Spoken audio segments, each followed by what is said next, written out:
नमामि बुद्धं गुणसागरन्तं नमामि धम्मं सुगतेन देशितं नमामि संघं मुनिराजसावकं। नमो बुद्धाय नमो धम्माय नमो संघाय। श्रद्धालु उपासक उपासिका तथा धर्मप्रेमी महानुभावहरू, आज मिति 2077 साल असोज 3 गते शनिबारको दिन सदाझै बिहानको 9 बजे हामी फेसबुक लाइभ मार्फत धर्मदेशना लिएर उपस्थित भइसकेका छौं र देश विदेशबाट यस फेसबुक लाइभलाई हेरिरहनु हुने, सुनिरहनु हुने, फेसबुक लाइभमा जोडिरहनु हुने सम्पूर्ण श्रद्धावन्त उपासक उपासिका तथा धर्मप्रेमी महानुभावहरूमा म भिक्षु विमलो श्री सिद्धिमंगल बुद्ध विहार सिद्धिपुर साना गाउँ थसी महालक्ष्मी नगरपालिका वडा नम्बर 6 बुद्ध मार्गबाट सम्पूर्ण उपासक उपासिका तथा महानुभावहरूलाई मैत्रीपूर्ण स्वागत गर्न चाहन्छु। त उपासक उपासिका तथा धर्मप्रेमी महानुभावहरू, आज हाम्रो धर्मदेशनाको कार्यक्रम 180 भाग यानी कि 6 महिना पुगिसकेको छ र आधी वर्ष भन्नुपर्छ 6 महिनालाई समग्रमा भन्ने हो भने। र आजसम्म पनि निरन्तर हामीले विभिन्न जातक, विभिन्न धम्मपदक, विभिन्न सूत्रहरू, विभिन्न प्रेरक प्रसङ्गहरू, ध्यानका, ज्ञानका आदि इत्यादि देशना गर्ने क्रमसँगै आज हामीले करिब 2-3 दिन अगाडिदेखि हामीले सुरु गरेको बेसन्तर महाजातकलाई नै निरन्तरता दिने क्रममा आज हाम्रो बेसन्तर महाजातकको निर्वासन काण्ड यानी देश निकाला भएको काण्डको देशना यहाँ हुन गइरहेको छ। तपाईहरूले यसलाई पनि राम्रोसँग सुनिदिनु होला कि बेसन्तर राजकुमारले निर्वासन जीवन बिताउँदाखेरि कसरी उहाँ चाहिँ देशबाट निष्कासन भएर गए, निर्वासन भएर गए भन्ने विषयमा एउटा जति सक्छ आज त्यति सकाउनु पर्ला है। हिजोसम्म हामीले कहाँसम्म सकाएका छौं त भन्दाखेरि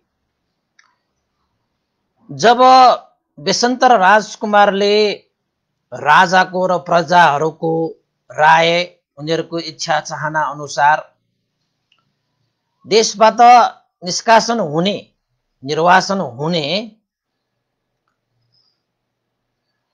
निर्णय गरिसकेपछि आफ्ना श्रीमती भन्नु पर्यो मदी रानीलाई सम्म पनि त्यो कुरा सुनाए।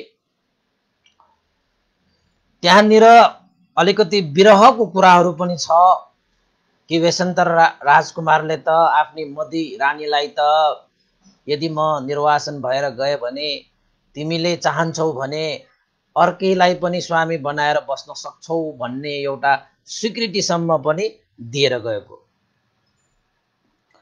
त मदी रानी पनि त्यत्तिकै सहमति जनाएर बस्ने स्त्री त पक्कै पनि होइन।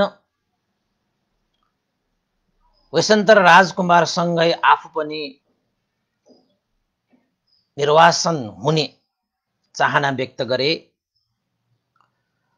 त त्यस्तै विभिन्न कुराहरू चाहिँ मदी रानीको खोपीमा बेसन्तर राजकुमार र मदी रानी बीचको जुन संवाद छ त्यो संवाद मुमा महारानी भन्नु पर्यो फुसती देवी महारानीले ढोकाको पछाडिपट्टि बसेर अरूले नचिनोस्, चिन्यो भने अप्ठ्यारो नै होला भनेर चाहिँ भेष नै अर्कै ग्रहण गरेर त्यो कुरालाई सुनेको भन्ने पनि उल्लेखित पाइन्छ। त त्यस्तो विरह कुरा सुनिसकेपछि फुसती देवी आफ्नो आमाले पनि त्यस्तो आफ्नो प्यारो छोरा वैशन्तर राजकुमार देश निर्वासन हुने त्यस्तो चाहिँ सहनै नसकेर अन्ततः गहभरि आँसु राखेर फुसती देवीले पनि वैशन्तर राजकुमार र मदी महारानीलाई धैर्य धारण गर्नको निमित्त सरसल्लाह दिएर आफू चाहिँ सञ्जय महाराज कहाँ पुगेका थिए। धैर्य धारण यो मानेमा हो कि यदि मैले गरेर केही सम्भव भइहाले भने सञ्जय महाराजले मैले प्रार्थना गरेर यो निर्वासन हुने जुन यो चाहिँ आज्ञा छ, जुन निर्णय छ, यसलाई चाहिँ फेरबदल गर्न सकिन्छ कि भन्ने आशा लिएर फुसती देवी सञ्जय महाराज कहाँ गएको थियो। त सञ्जय महाराजसँग फुसती देवीको कुरा हुन्छ कि महाराज तपाईले वैशन्तर राजकुमारलाई देश निष्कासन गर्ने आज्ञा गर्नुभएको हो, वैशन्तर राजकुमारलाई निर्वासन गर्ने आज्ञा गर्नुभएको हो। त सञ्जय महाराजले पनि हे फुसती देवी, यो मेरो चाहना नभइकन सम्पूर्ण देशवासी नागरिकहरूको चाहना इच्छा अनुसार मैले यो निर्णय लिएको हुँ भनेर सुनाउनु हुँदाखेरि फुसती देवीले साह्रै नै विलाप गर्न थाले। महाराज, यस्तो निर्णयलाई फिर्ता लिनुहोस्। वैशन्तर राजकुमार निर्दोष हुनुहुन्छ। वैशन्तर राजकुमारको स्वभाव नै दान दिने हो र वैशन्तर राजकुमारको जन्म हुँदाखेरि नै जन्मेका मंगल हात्तीदेखि 60,000 बालकहरूको पनि जन्म भएको र देशमा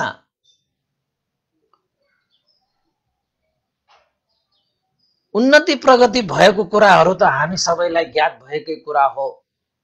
त्यसैले महाराज, यदि वैशन्तर राजकुमारले देश छोडेर गए भने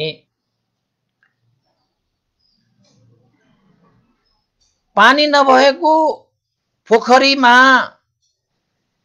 हंसराज बसेको जस्तै यो राज्य पनि हुन्छ। माउरीहरूले छोडेर गएको चाका जस्तो यो राज्य हुन्छ। 60,000 कर्मचारीले भरिएको यो राज्य सुनसान देखिन्छ। यो राष्ट्रको उन्नति प्रगति हुँदैन। त्यसैले वैशन्तर राजकुमारलाई जुन चाहिँ आज्ञा गर्नु भएको छ, यो आज्ञालाई तपाईले फिर्ता लिनुहोस् भन्दै महारानी फुसती देवीले पनि अनुनय विनय गरे सञ्जय महाराज कहाँ गएर।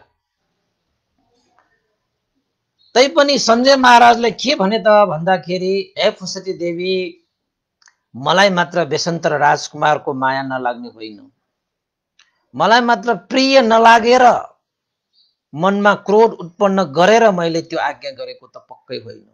हे फुसती देवी, हामी भनेका प्रजाहरूले सम्मति दिएर राजा रानी बन्न पाएका हौं।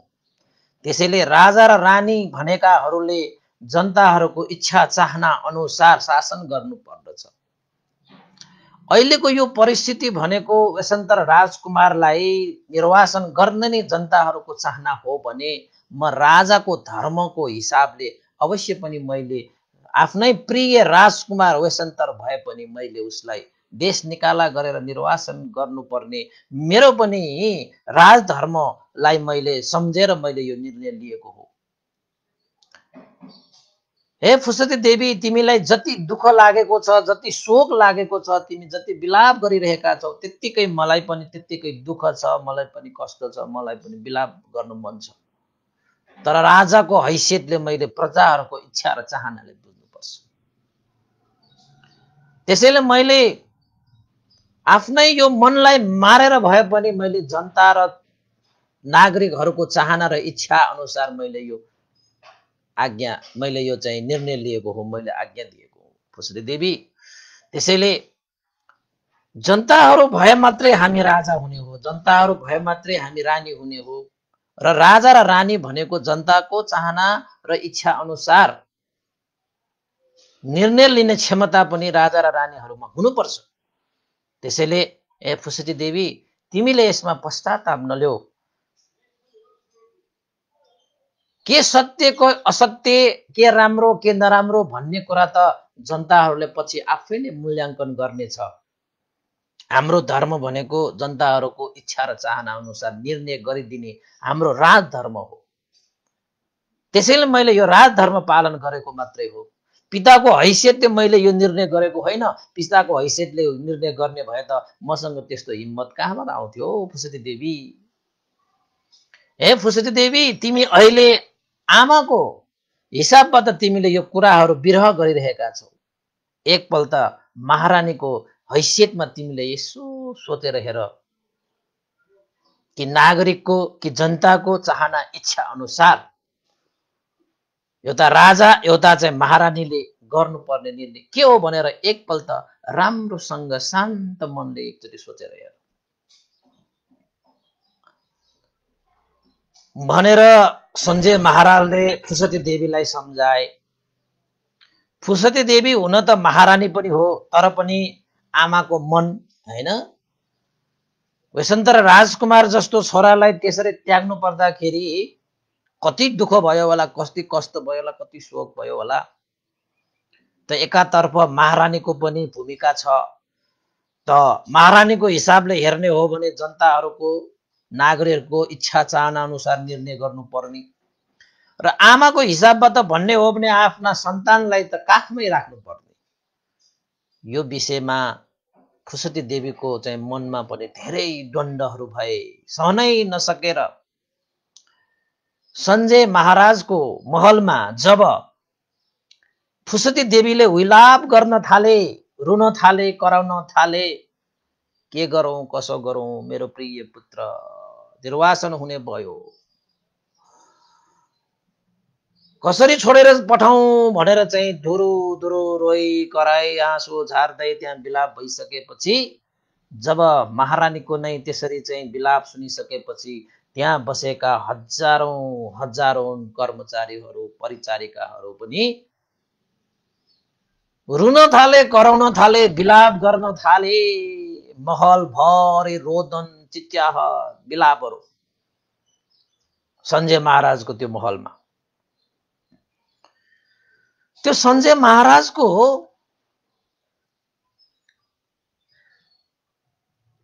विलाप, सञ्जय महाराजको महलमा त्यसरी चाहिँ फुसदी देवी लगायत साराको चाहिँ विलापहरू सुनिसकेपछि वैशन्तर राजकुमारको भवनमा पनि त्यो विलापको कारण थाहा पाइसकेपछि ओहो, वैशन्तर राजकुमार निर्वासन हुने भो। दानवीर, त्यागी, धर्मशील, निष्ठावान राजकुमार निर्वासन हुने भो भनिसकेपछि वैशन्तर राजकुमारको महलमा पनि अब विलाप हुन थाले, रुन थाले, कराउन थाले। कसैको आँखाबाट आँसु नझरेको भन्ने छैन रे। त्यस्तोसम्म सञ्जय महाराज र वैशन्तर महाराज दुवैको महलमा त्यत्तिकै विलापहरू त्यहाँ हुन थाले। त्यसरी विलाप गर्दा गर्दै गर्दा गर्दै रात बित्यो, आँसुको भेल बग्यो। न राजाले आफूले गरेको निर्णय फिर्ता लिए, न वैशन्तर राजकुमारले चाहिँ जान्छु आज्ञाकारी हुन्छु भनेर चाहिँ भनेको निर्णयलाई फिर्ता लिन सके। वैशन्तर राजकुमारले दान नदिकन बस्न सक्ने अवस्था पनि छैन। दान त दिने स्वभावै हो। त कहीं चाहिँ आगोले पोल्ने स्वभाव छाड्ला र पानीले भिजाउने स्वभाव छाड्ला र सूर्य उडाउने स्वभाव छाड्ला र हावा बग्ने स्वभाव छाड्ला र पानी बग्ने स्वभाव छाड्ला र त्यस्तै गरे वैशन्तर राजकुमारले पनि दान दिने स्वभाव कहिले छाड्नुहुन्न। जब वैशन्तर राजकुमारले दान दिने छाड्नुहुन्छ त वैशन्तर राजकुमारको कुनै अस्तित्व नै हुँदैन। जसरी आगोले पोल्ने स्वभाव छाड्नु भयो भने त्यो आगोको कुनै अस्तित्व नै हुँदैन। बस त्यसरी नै हो। त्यसैले आफ्नो स्वभावलाई हामीले जीवित राख्न सके मात्रै हाम्रो अस्तित्व हुने हो। त्यो अस्तित्वलाई हामीले चाहिँ त्यो स्वभावलाई हामीले त्याग्यो भने त हाम्रो अस्तित्व नै हुँदैन। रातभरि त्यसरी विलाप गरेर रात बिताए। भोलि बिहान सबेरै सूर्य उदाइसकेपछि वैशन्तर राजकुमारले सेनापतिलाई बोलाएर, हे सेनापति, मैले आज नगरवासीहरूलाई, जनताहरूलाई, जसले चाहिँ दान लिन आउँछ तिनीहरूलाई सन्तुष्ट हुने गरी सप्त दान प्रदान गर्नको निमित्त व्यवस्था मिलाऊ। सारालाई तृप्त गर्ने हुने गरी म दान दिन चाहन्छु। अब यहाँनिर तपाईहरुले चाहिँ यो सप्त भन्नेको, यो सप्तशतीको भन्ने दान कस्तो होला भन्ने तपाईले सोध्नु भएको होला।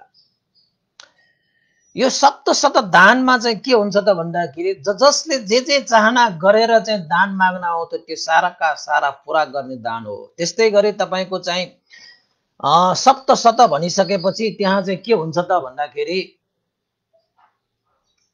700 हात्ती, 700 घोडा, 700 रथ, 700 स्त्री, 700 जना गाई, 700 दास, 700 दासी, यसरी 700 हात्ती, घोडा, रथ, स्त्री, गाई, दास, दासी गरेर यो पनि समावेश गरेर दान गर्ने त्यो दानको कार्यक्रमलाई सप्तशतीको पनि भन्छ, सप्त दान पनि भनिन्छ। यो दान गर्नको लागि सबैले चाहेर गर्न सक्ने अवस्था चाहिँ हुँदैन। अब हात्ती 700 भनेको कम हो, घोडा 700, रथ 700, स्त्री, गाई, दास, दासी, यसरी सप्त दान गर्नको निमित्त सेनापतिलाई आदेश दिइसकेपछि जब सेनापतिहरूले पनि वैशन्तर राजकुमारको आज्ञा अनुसार सप्तशतीको दान गर्नको निमित्त सबै चाजो बाजो मिलाइसकेपछि बिहान वैशन्तर राजकुमारले चारै दिशाबाट दान लिनको लागि आएका याचक याचिकाहरूलाई, जसले अन्नपान माग्दछ अन्नपान भरिपूर्ण, जसले वस्त्र माग्छ वस्त्र भरिपूर्ण, जसले जे माग्छ त्यो भरिपूर्ण, हात्ती, घोडा, रथ, स्त्री, हैन, गाई, दास, दासी, साराका सारा सबै चाहिँ वैशन्तर राजकुमारले त्यहाँ दान गरे। त्यसरी दान गरिसकेपछि दान लिइरहेका ती याचक याचिकाहरूले चाहिँ मनमनै धारणा गरे कि वैशन्तर राजकुमार निर्वासन भएर गए पनि अब यसरी मन नै प्रसन्न हुने गरी, मनलाई नै सन्तुष्ट हुने गरी जे चाहना राख्यो त्यही दान गरेर चाहिँ जीवनलाई परिपूर्ण गर्ने यस्तो राजकुमार हामीले कहाँ पाउने। साच्चै दानवीर रहेछ वैशन्तर राजकुमार। जुन कार्य गर्दाखेरि देश निकाला हुनु पर्यो त्यो कार्यलाई अझै पनि नरोकिकन निरन्तर दान दिने कार्यलाई निरन्तर अगाडि बढाउन सक्ने यस्तो राजकुमार अब साँच्चै देशबाट निष्कासन निर्वासन भयो भने हामीलाई कसले आवश्यक दानहरू दिने होला, हामी कहाँ गएर चाहिँ आवश्यक दान लिने होला भन्दै त्यहाँका मान्छेहरूले, जो याचकहरूले पनि विरह गर्न थाले। यस्तो निस्वार्थी, यस्तो दानवीर, यस्तो त्यागी, यस्तो निष्ठावान, यस्तो आज्ञाकारी राजकुमार अब हामीले कहिले हेर्न पाउने? यही हाम्रो अन्तिम दान, राजकुमारको अनुहार हेर्न पाउने यही अवसर, अन्तिम अवसर हामीलाई प्राप्त हुने भयो। त यतापति राजकुमारले चाहिँ दुईटै हातले, यो त दाहिने हातले दिएको बाहिने हातले थाहा नपाउने गरी, बाहिने हातले दिने दाहिने हातले थाहा नपाउने गरी जसको जे चाहना छ त्यहाँ चाहिँ महादान गरे। त्यहाँबाट सप्तशतीको दान, साराका सारा दान गरिसकेपछि नर नारीहरू, याचक याचिकाहरूदेखि लिएर मान्छे मात्र होइन, त्यो दृश्य हेरिरहेका चाहिँ पशु पन्छीहरूसम्म पनि छोक्र्याएर बसिरहेको थियो अरे त्यति बेला। त दिनभरि वसन्त राजकुमारले आफूले चाहे जस्तो चाहिँ सप्तशत दान गरिसकेपछि, साँझ परिसकेपछि, सम्पूर्ण याचक याचिकाहरूलाई सन्तुष्ट पारिसकेपछि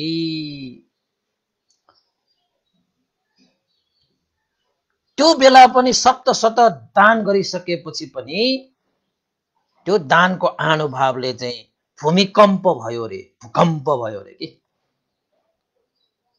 त्यत्रो दान सायदै त्रिलोकमा कसैले गर्ला। त्यो दानको तेजले, त्यो दानको ऊर्जाले यो बाक्लो न बाक्लो पृथ्वी पनि हल्लिएको थियो, भूमि पनि कम्प भएको थियो। त वसन्त राजकुमारले आफूले चाहे जस्तै दान गरिसकेपछि, सप्तशत दान गरिसकेपछि अब साँझ परेको कारणले गर्दाखेरि पनि अब म निष्कासन हुनुपर्छ, निर्वासन हुनुपर्छ भन्दै अब आफूले चाहे जस्तो दान गरिसकेपछि माता पिताको आज्ञा लिनको निमित्त साँझको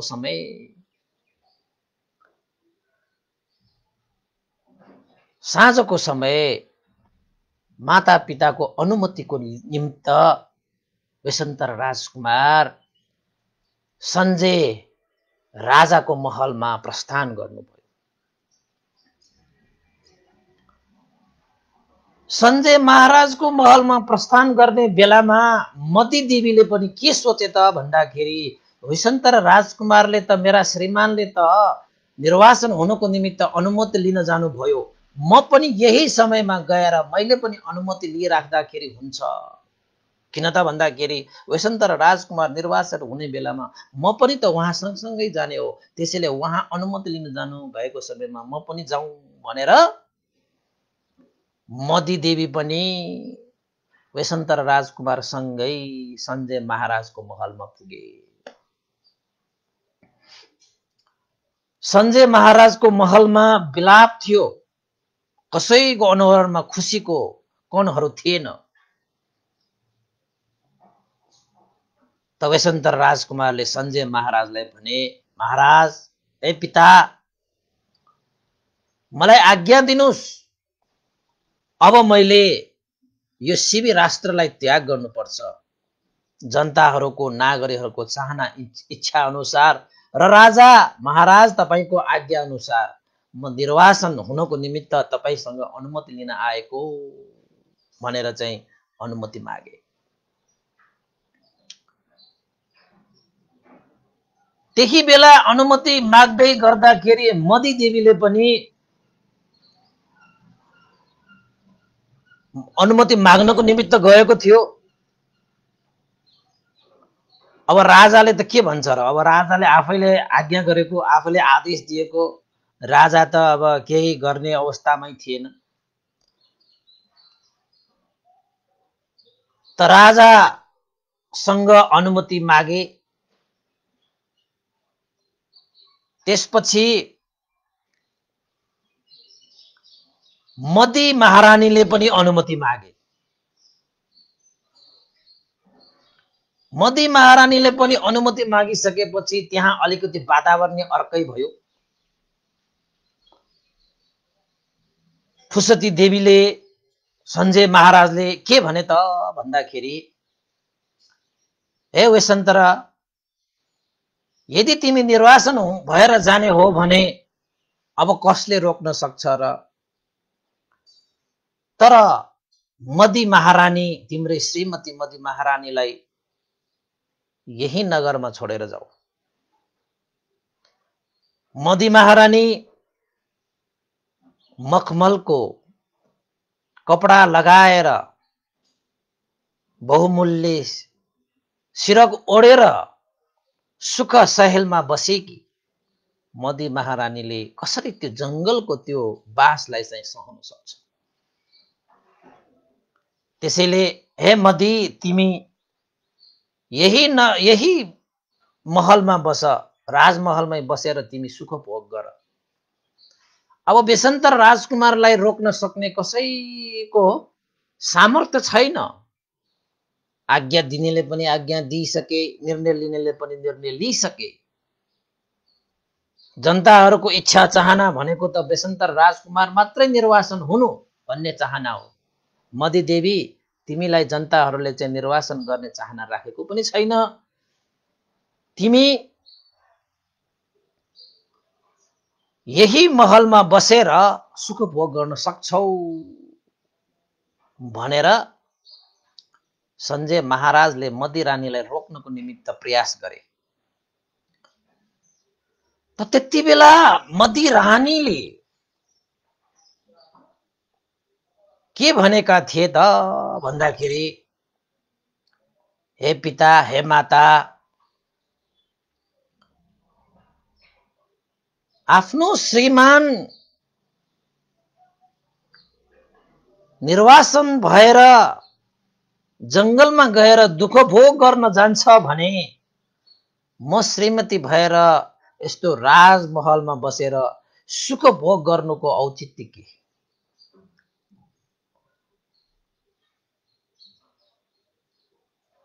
सुख नै भोग गर्ने हो भने जहाँ स्वामीको साथ हुन्छ त्यही सुख हुन्छ। श्रीमान जहाँ हुन्छ त्यहाँ श्रीमतीको लागि सुख हुन्छ, हैन? तपाईहरुले मलाई जंगलमा गएर दुःख होला भनेर तपाईहरुले सोच्नुभयो। एउटा श्रीमतीको लागि श्रीमान बिनाको जस्तो दुःख अरु के हुन सक्छ र?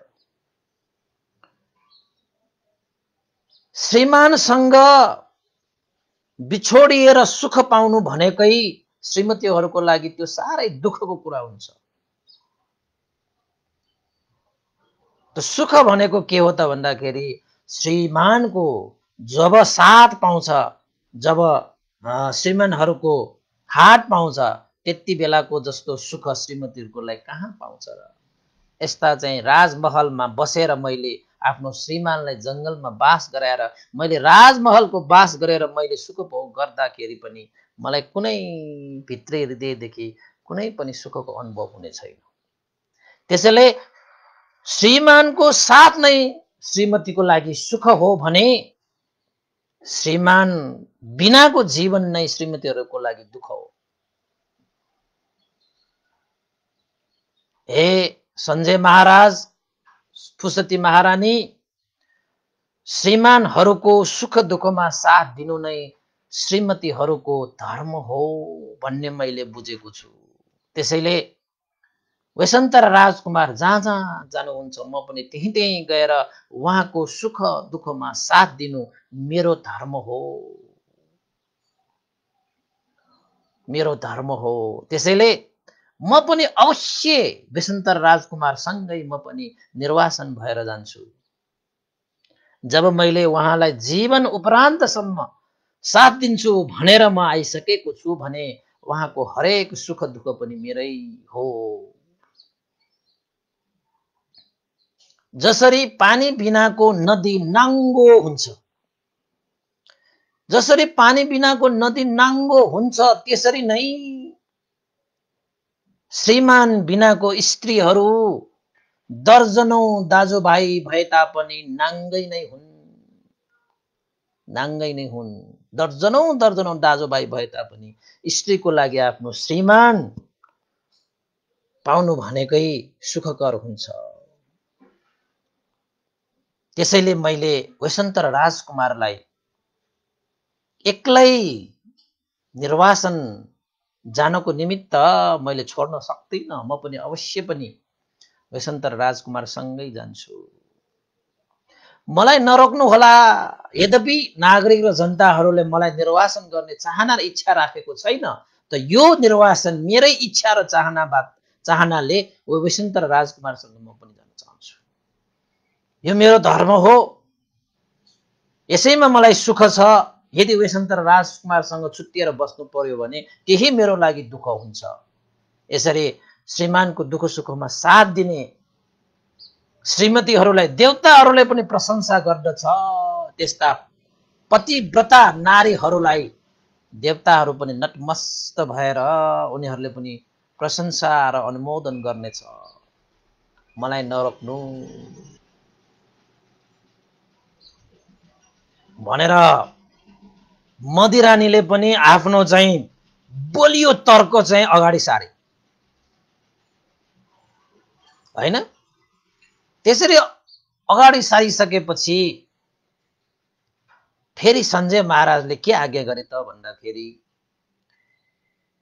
हे वेशन्तर, हे मदी, तिमीहरूले जाने नै निर्णय गरेका छौ भने ठिकै छ।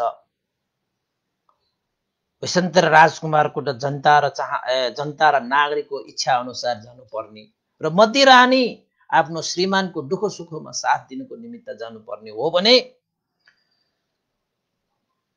जाली कुमार र कृष्णा जिनीलाई यही महलमा छोडेर जानु।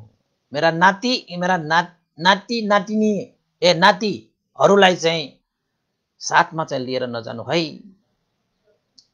उनीहरू यही महलमा हुर्किन्छन्, उनीहरू यही महलमा चाहिँ बस्छन्, सुखभोग गर्छन्। कृष्ण जिना जाली कुमार सानै छन्, उनीहरूलाई त्यो जंगलको त्यो रुखमुनि सुत्नु पर्दाखेरि, जंगलको त्यो बाटोमा काँडाहरूले भिज्दाखेरि कति दुःख होला, कति कष्ट होला। 84 व्यञ्जन खाइरहेका तिनीहरूले जंगलको चाहिँ कण्ठमूलहरू खानु पर्दाखेरि कति दुःख होला। पानी पर्दाखेरि, हावा चल्दाखेरि, घाम लाग्दाखेरि तिनीहरूले कसरी सहला। त्यसैले हे वैशन्तर, हे मदिरानी, जाली कुमार र कृष्ण जिनालाई यही छोडेर जानु भनेर भनिसकेपछि मदिरानीले के भने त भन्दाखेरि, हे महाराज, हे महारानी, जाली कुमार र कृष्ण जिनालाई पनि हामीसँगै जान दिनुस्। छोराछोरीहरूको अनुहार हेरेर बस्न पाउनु पनि माता पिताको लागि ठुलै सुख हो। उनीहरू हामीसँगै खेल्नेछ, हामीसँगै हुर्किनेछ, हामीसँगै डुल्नेछ। दुःख सुख गरेर उनीहरूको हामीले जन्माएका ती छोराछोरीहरूलाई हामीले अवश्य पालन पोषण गर्न सक्नेछौँ। र जहाँसम्म लाग्छ कृष्ण जिना र जाली कुमार पनि आफ्ना पिता र माता बिना बस्नै सक्दैन। उनीहरू पनि आमा बुवा प्रति अगाध श्रद्धा, आस्था, गौरव राख्ने छोराछोरीहरू। त्यसैले जाली कुमार र कृष्ण जिना पनि हामीसँगै पठाउनको निमित्त अनुमति दिनु। यद्यपि जाली कुमार र कृष्ण जिना पनि आफ्ना बुवा आमालाई नै स्वर्ग ठान्ने, आफ्नो आमाको काख नै स्वर्ग ठान्ने, आफ्नो बुवा नै परम धाम ठान्ने छोराछोरीहरूले कसरी अब चाहिँ वेशन्तर राजकुमार र मदी महारानीलाई कसरी छोड्ला? सक्दैन, सक्दैन। त आखिर वेशन्तर राजकुमार निर्वासन हुने क्रममा मदी महारानी, त्यस्तै गरी जाली कुमार र कृष्ण जिना पनि अब निर्वासन हुने भयो।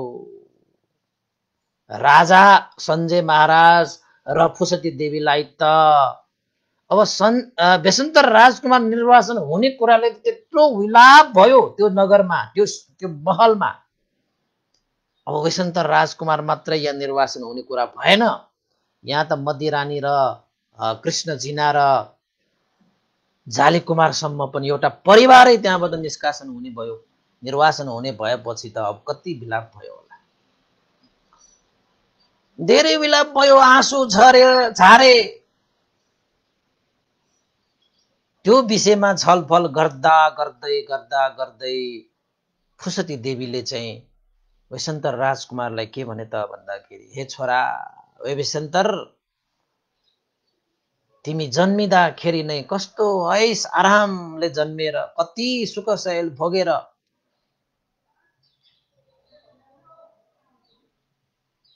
यस्तो सुख शान्तपूर्वक बिताएको यो जीवन तिमीले जंगलमा कसरी मात्र बिताउने होला, त्यही विषय सोचेर मेरो मुटु चाहिँ चर्किरहेको छ। यो मुटुले मलाई थाम्नै सकिरहेको छैन, कसरी मात्र तिमी त्यो जंगलमा गएर बस्ला। त्यो वंक पर्वत, त्यो चाहिँ वंक भनेको बाङ्गो टिङ्गो पर्वत भनेको, त्यो जंगल पनि फेरि चाहिँ समथलको जंगल पनि होइन क्या, बाङ्गो टिङ्गो। कसरी मात्र त्यसरी होला भनेर चाहिँ आमाले चाहिँ दुखेसो पोख्दाखेरि विशन्तर राजकुमारले धैर्य धारण गरेर सान्त्वना दिँदै भने, आमा म आमाको मनलाई अवश्य बुझ्छु, तर तपाईले चिन्ता लिनु पर्दैन, म विशन्तर राजकुमार हुँ। जहाँ गए पनि जस्तो परिस्थितिमा पनि आफ्नो जीवनलाई चाहिँ अवश्य मैले चाहिँ सम्यक रूपले जीविका गर्ने नै छु। त्यसले तपाईले कुनै पनि चिन्ता नलिनुहोस्। म जंगलमा गएपछि म ऋषि प्रवज्या भएर बस्नेछु र ऋषि प्रवज्याहरूले जसरी जंगलमा बसेर चाहिँ कन्ठमूल सेवन गरेर पनि आफ्नो जीविका यापन गर्न सक्छ, त्यसरी नै म पनि जंगलमा गएर कन्ठमूल सेवन गरेर भए पनि ऋषि प्रवज्या भएर मैले आफ्नो जीविका यापन गर्नेछु। आमा मलाई ऋषि प्रवज्या हुने अनुमति पनि दिनुहोस्।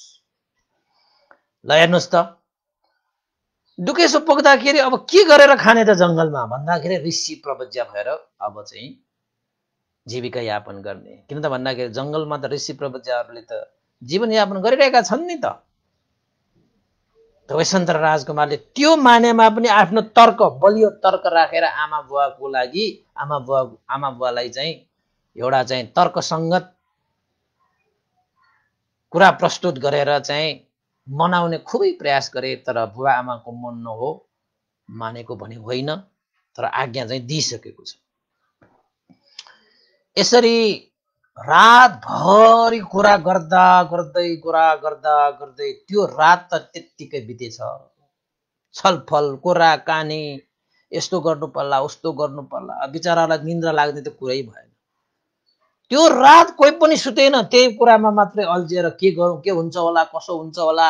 अब त्यहाँका परिचारिकाहरूदेखि लिएर मन्त्री अमात्य सैनिकहरूदेखि लिएर अब के हुने होला, कसो हुने होला, साँच्चैकै विशन्तर राजकुमार निर्वासन हुने भयो त मन्दी महारानी पनि जाने भन्ने कुरा छ।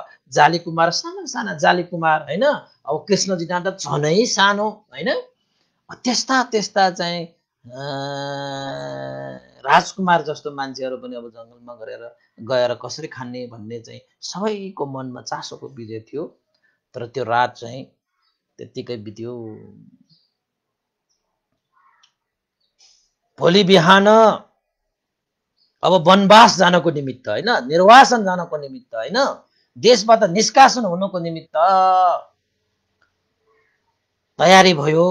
सञ्जय महाराजले पनि विशन्तर राजकुमारलाई 4वटा सुन्दर सुन्दर घोडाहरू जडित एउटा चाहिँ रथ तयार पारे।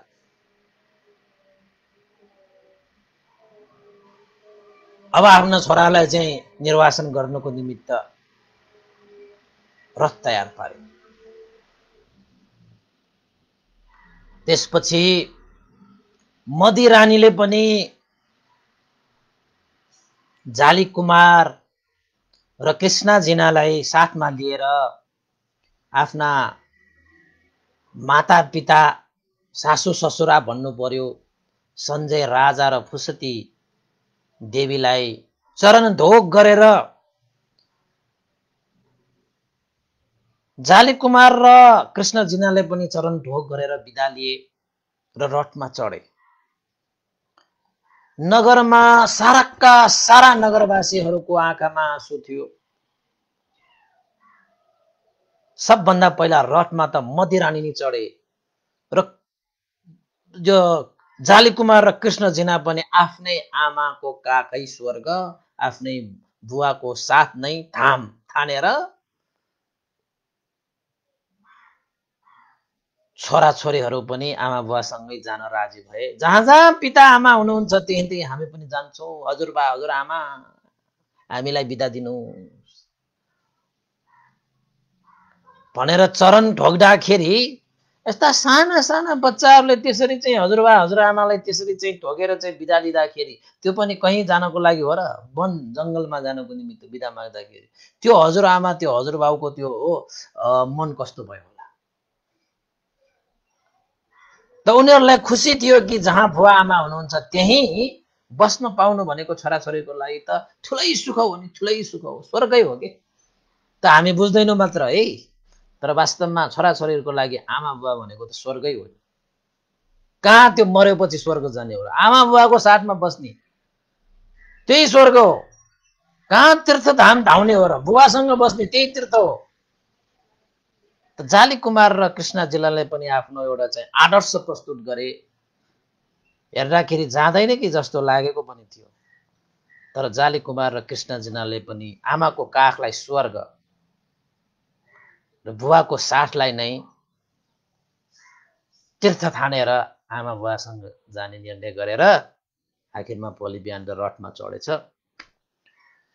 त्यसपछि विशन्तर राजकुमारले पनि आफ्ना पिता र मातालाई ढोगेर आशीर्वाद लिए। आमा बुवा मलाई चाहिँ जाने अनुमति दिनुस्। तपाईहरूले विशन्तर राजकुमारको कुनै चिन्ता लिनु पर्दैन। तपाईहरू राज्यमा बसेर यी सम्पूर्ण जनताहरूलाई, नागरिकहरूलाई उनीहरूको चाहना र इच्छा अनुसार तपाईँले राज्य गर्नुहोस्। कसैप्रति पनि द्वेष नराखिकन मेरो छोरालाई यिनीहरूले चाहिँ देश निकाला गरे भनेर कतै कोही प्रति पनि कोप नराखिकन, द्वेष नराखिकन, ईश नराखिकन, ती जनताहरू भनेकै राजाको सम्पत्ति हो।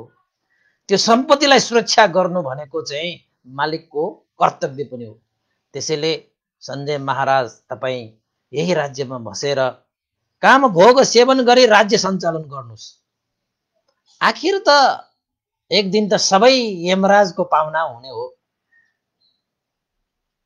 कसैले कसैले किन यहाँ द्वेष राखेर ईर्ष्या राखेर बस्नुपर्छ? जनताको चाहना, नागरिकको इच्छा अनुसार राज्य सञ्चालन गर्नुहोस् महाराज। अब मलाई बिदा दिने समय आइसकेको छ। चाहे तपाईँ राजाको अनुसार बिदा दिनुहोस्, चाहे तपाईँको पिताको अनुसार बिदा दिनुहोस्, तर मलाई चाहिँ बिदा दिनुहोस् भनेर विशन्तर राजकुमारले 3 पल्ट आमा बुवालाई घुमे। 3 पल्ट आमा बुवालाई घुमे। आमा बुवा नै ब्रह्माण्ड हो, सारा ब्रह्माण्ड घुमे जस्तै हो कि। विशन्तर राजकुमारले पनि आफ्ना माता पितालाई स्वर्ग ठानेर, धाम ठानेर, तीर्थ ठानेर अब सायद भेट्ला नभेट्ला, अब सायद मैले आमा बुवालाई देख्ला नदेख्ला, आमा बुवाको चरणमा शिर निहुराउन पाउला नपाउला भनेर चाहिँ 3 राउन्ड चाहिँ आमा बुवालाई चाहिँ घुमिसकेपछि चरणमा ढोगेर हात बिन्ती गरेर आमा बुवासँग चाहिँ के अनुमति मागे। त आमा बुवाले त एक शब्द त्यहाँ बोल्दाखेरि त्यहाँ आँसु झर्ने भइसक्यो। अब के मात्र गर्ने? मनमा नै छोराको जता गए पनि छोराको जय होस्, कल्याण होस्, मङ्गल होस्। मेरा छोरा बुहारी नाति नातिनीहरूलाई कहीँ गए पनि दुःख नहोस्, कष्ट नहोस्, पीडा नहोस्, उनीहरूको सदा सर्वदा जय होस् भनेर चाहिँ कामना गरेर आशीर्वाद दिएर पठाएछ। ल अब त्यसपछि विशन्तर राजकुमार पनि त्यो के भन्छ रथमा चढे। 4 जना हैन। रथमा चढिसकेपछि फुसती देवीले चाहिँ सोध्नु भयो, मेरा छोरा दान दिनमा खुसी हुने, दान दिनमा नै सन्तुष्ट हुने, दान दिएर देश निर्वासन गर्दाखेरि पनि दान दिनेलाई कहिले रोक्नु भएन। त्यसैले मेरा छोराले आफ्नो मनोहर पुरा गरोस् भनेर फुसती देवीले जसरी जन्म हुँदाखेरि विशन्तर राजकुमारले आमा मलाई चाहिँ दान दिनुको लागि केही चिज हातमा राखेर दिनु, भनेको कुरा चाहिँ आमाले चाहिँ याद गर्यो कि। त त्यति बेला पनि फुसुती देवीले आफ्ना छोरा विशेन्तर राजकुमारको हातमा 1000 काँसर पनि राखेर दिएको थियो। आज छोरा बिदा हुँदैछ त यति बेला पनि मैले चाहिँ आफ्नो छोरालाई केही दिएर पठाउनु पर्छ। यो संसारमा आउँदाखेरि पनि मैले केही दिएको छ, अब मबाट पनि टाढा हुँदाखेरि पनि अब मैले केही दिनुपर्छ भनेर फुसुती देवीले विशेन्तर राजकुमारलाई सप्तरत्न जडित 60वटा गाडाहरू दायाँ बायाँ पठाए। विशेन्तर राजकुमार, तिमी बाटोमा जाँदाखेरि जति पनि याचकहरू भेटिन्छ तिनीहरूलाई चाहिँ जसले जति माग्न आउँछ तिनीहरूलाई तिम्रो मन चाहिँ पूर्ण हुने गरी, मनोहर पूर्ण हुने गरी तिमीले चाहिँ दान दिँदै जानु, दान दिँदै जानु। मेरो छोरो जन्मिँदाखेरि नै दान दिनको लागि जन्मिएको। अब यो चाहिँ नगरबाट जाँदाखेरि कसैले माग्न आयो भने मेरो छोराले दिन पाएन भने भनेर चाहिँ फुसुती देवीले चाहिँ छोराको मनोहर पूरा गर्नको निमित्त 60वटा सप्तरत्न जडित गाडा त अगाडि पछाडि राख्न लगाएर पठाइदिए। त्यसरी विशेन्तर राजकुमारले त्यहाँ उल्लेखित पाइन्छ 18 पटकसम्म बाटोमा याचकहरू चाहिँ आएर रोक्न आएर माग्न आए। त ती सम्पूर्ण याचकहरूलाई चाहिँ ती साराका सारा सप्तरत्न हैन 60वटा गाडाहरू चाहिँ साराका सारालाई चाहिँ त्यो दान दिएर आफूसँग भएको गर गहना, आफूसँग भएको वस्त्रदेखि लिएर राज पोसाकदेखि लिएर जे छ साराका सारा दान दिँदै दान दिँदै दिँदै दिँदै दिँदै दिँदै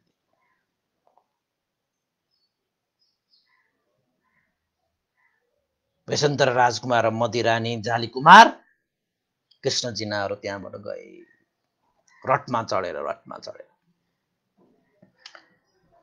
त रथमा चढिसकेपछि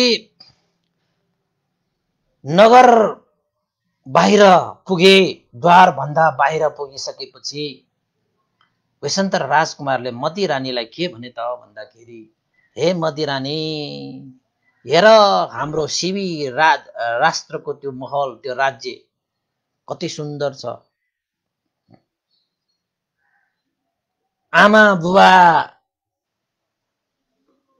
सहित चाहिँ हाम्रा ज्ञाति बन्धुहरू बस्दै ती राज्य महल अब अन्तिम पल त हामीले हेर्दैछौँ। धेरै गुण छ यो राज्यको, जुन राज्यमा बसेर मैले चाहिँ महादान गर्न पाएँ। यो नगरमा बसेर सबैलाई साधुवाद छ भनेर चाहिँ विशेन्तर राजकुमारले आफ्नो रथलाई चाहिँ घुमाएर हैन फर्काएर आफ्नो चाहिँ महललाई हेरे। पछाडि फर्केर हेरे, मदिरानीले पनि हेरे, कृष्ण जिना र जाली कुमारले पनि हेरे। त उनीहरूले चाहिँ यो अन्तिम पटकको यो दर्शन गरेर उनीहरू चाहिँ रथमा चढेर घोडा सवार गरेर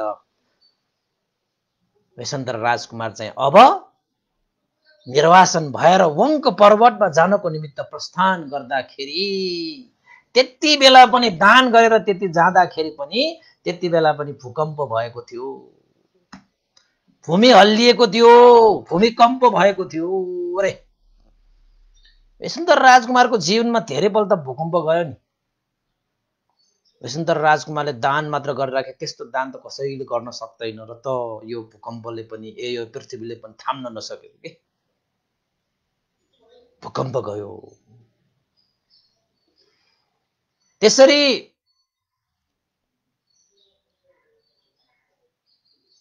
त्यहाँबाट राजकुमारलाई विदा गर्नको निमित्त उसँग आएका मित्रहरू,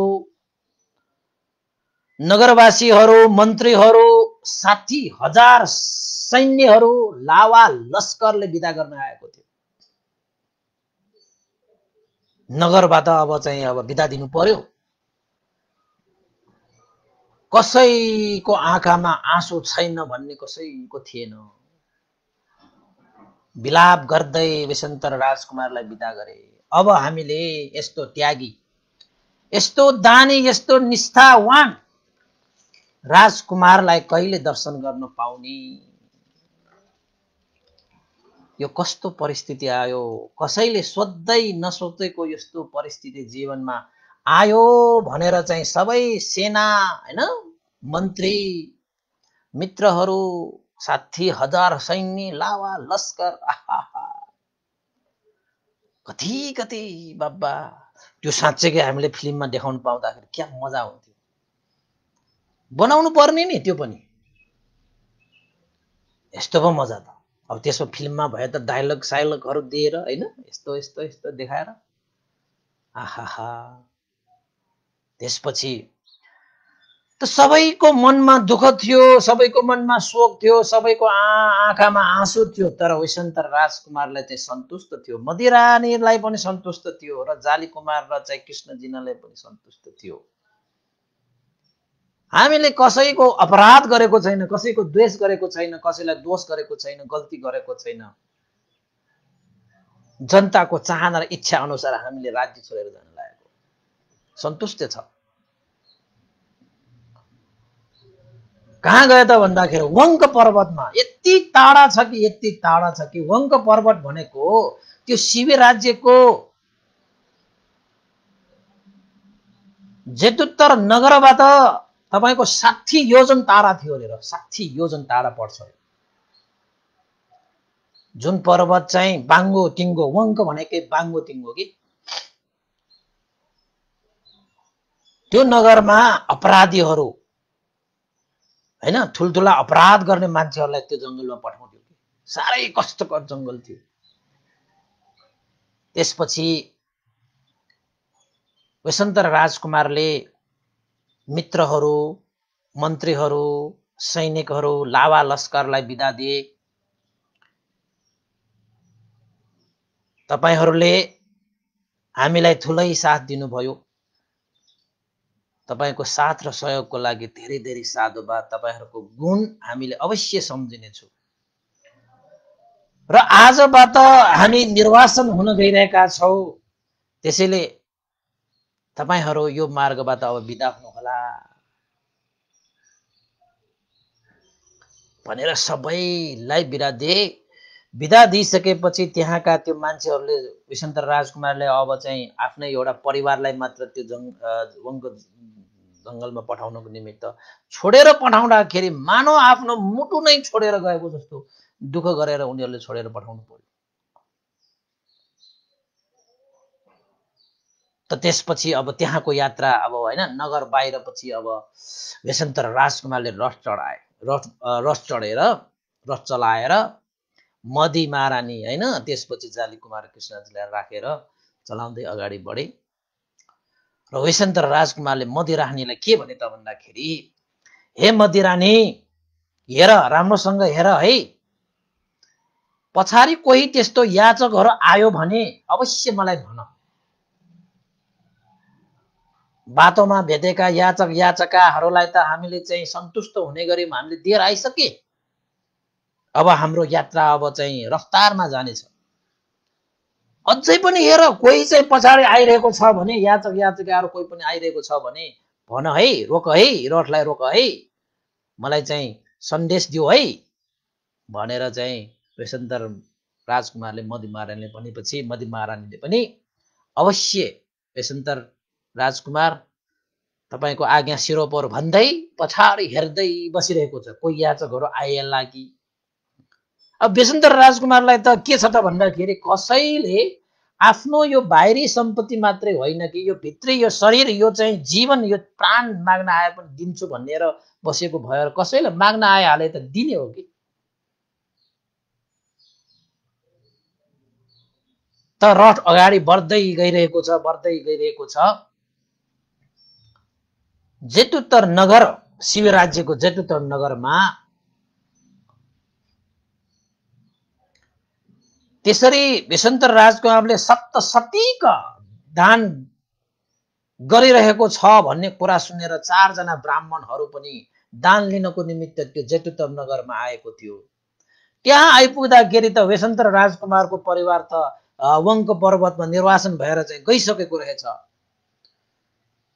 त ती ब्राह्मणहरूले त हात खाली भएर चाहिँ ओहो हामी त दान लिन आएको, हामी त दान खाली हुने भयो भनिसकेपछि त्यहाँका नगरवासीकाहरूले त वेशन्तर राजकुमार त गइसक्यो त, तिला भयो तपाईहरू, यही बाटो भएर नगरबाट जानु भइसक्यो भनिसकेपछि ती ब्राह्मणहरूले पनि ओहो वेशन्तर राजकुमार जानुभयो, अब हामीले दान पाउने भएन, कहीँ भेटिएला कि भनेर चाहिँ वेशन्तर राजकुमार चाहिँ गएको त्यो बाटोतिर ती ब्राह्मणहरू पनि दौडिन थालेछ।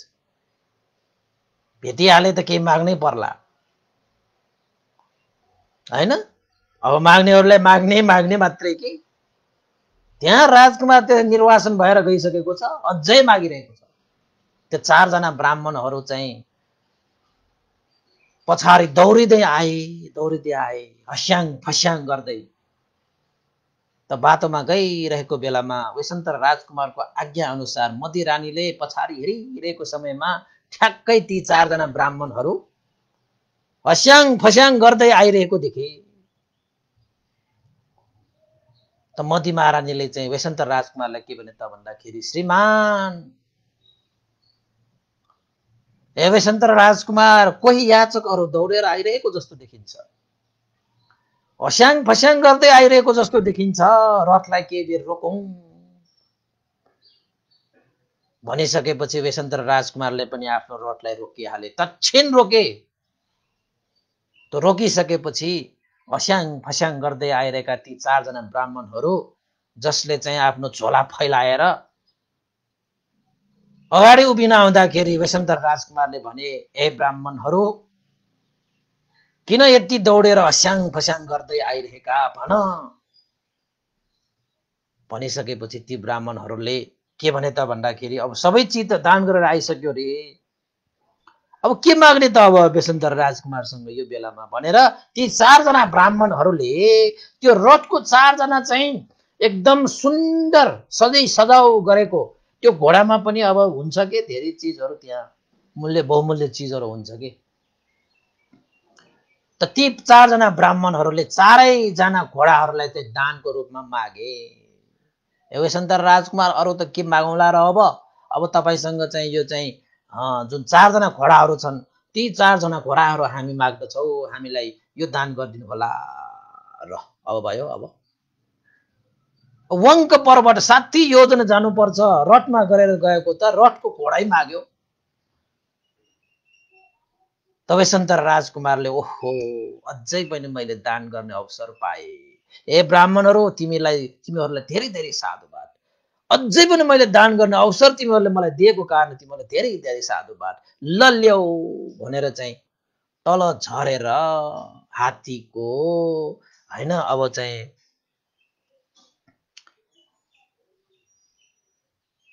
जुन समाउने चिज हुन्छ, हात्ती होइन घोडालाई पनि ती ब्राह्मणहरूलाई चाहिँ फुकालेर दिइहाले। ती ब्राह्मणहरू पनि ओहो यो वेशन्तर राजकुमार आफूले चढ्नु पर्ने रथको 4वटा घोडा पनि हामीलाई दान गरे, धन्य धन्य वेशन्तर राजकुमार भन्दै ती चारजना ब्राह्मणहरूले 4जना घोडाहरूलाई लिएर गए। त आश्चर्यको कुरा त्यहाँ के भयो त भन्दाखेरि,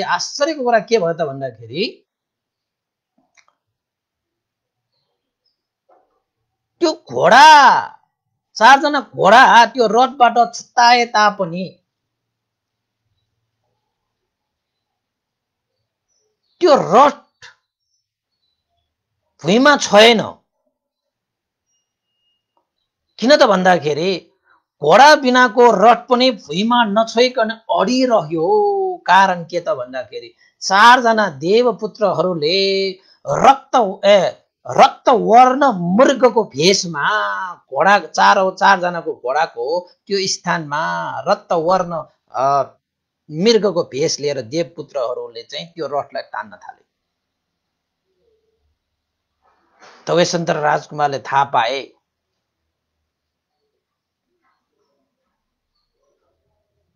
यिनीहरू रक्तवर्ण यी मृग भेषधारीहरू यिनीहरू चाहिँ पक्कै देवताहरू हुन्। घोडाहरू त मैले दान गरे, रथ त गर्नु थियो,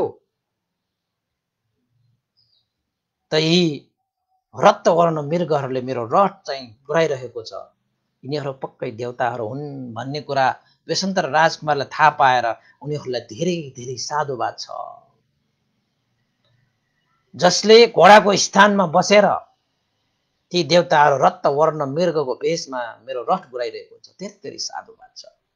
रथ त गुरिरहेको छ। त त्यति बेला पनि वैशन्तर राजकुमारले मदिरानीलाई भनेछ, हे मदिरानी अझै पनि हेर है, कोही याचकहरू आए भने अझै भन। कसैको पनि आशा निराशामा परिवर्तन नहोस्, कसैको हात फैलायो भने त्यसको हात खाली पार्न नपरोस्। हे मदिरानी हेर भनेर वैशन्तर राजकुमारले मदिरानीलाई आज्ञा गरेपछि मदिरानी पनि आज्ञाकारी, अवश्य पनि यस वैशन्तर राजकुमार अवश्य पनि याचकहरू आयो भने म अवश्य पनि खबर गरौँला। मैले राम्रैसँग हेरेर बसेको छु भन्दै गइरहेको बेलामा साँच्चैकै त्यसपछि त फेरि अर्को याचकहरू त्यहाँ आइपुगे।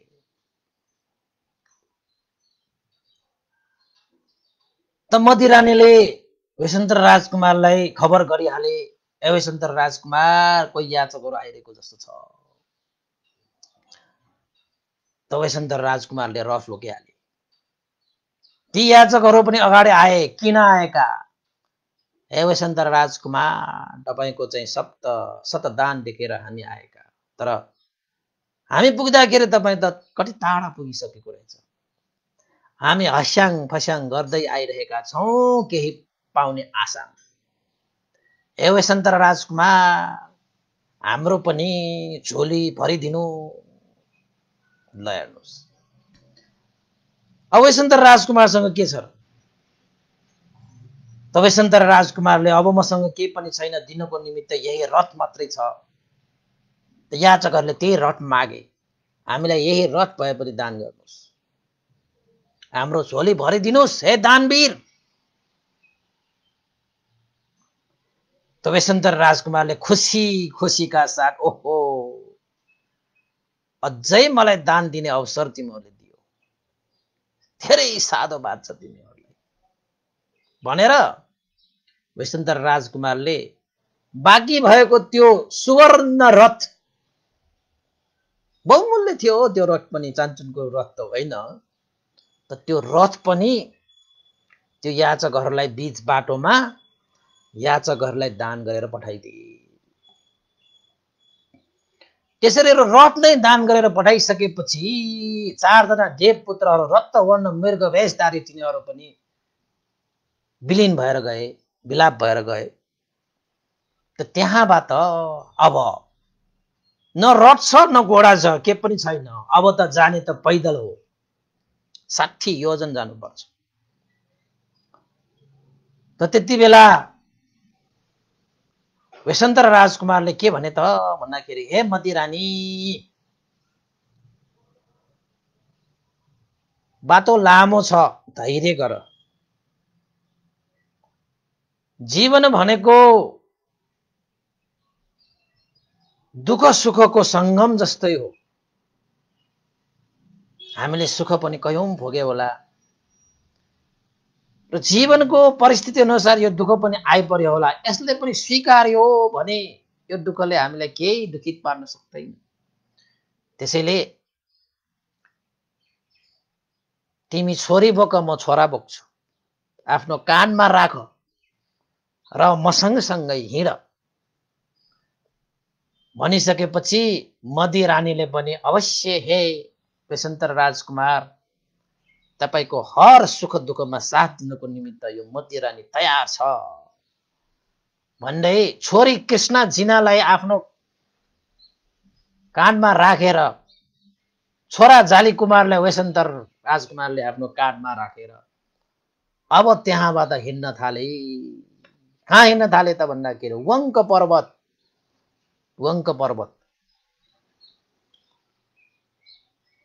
धेरै पहाडहरू चाहिँ कटेर जानु पर्थ्यो, धेरै खोलाहरू कटेर जानु पर्थ्यो, सानोतिनो यात्रा थिएन। त्यो यात्रामा जाँदै जाँदै जाँदै जाँदै गर्दाखेरि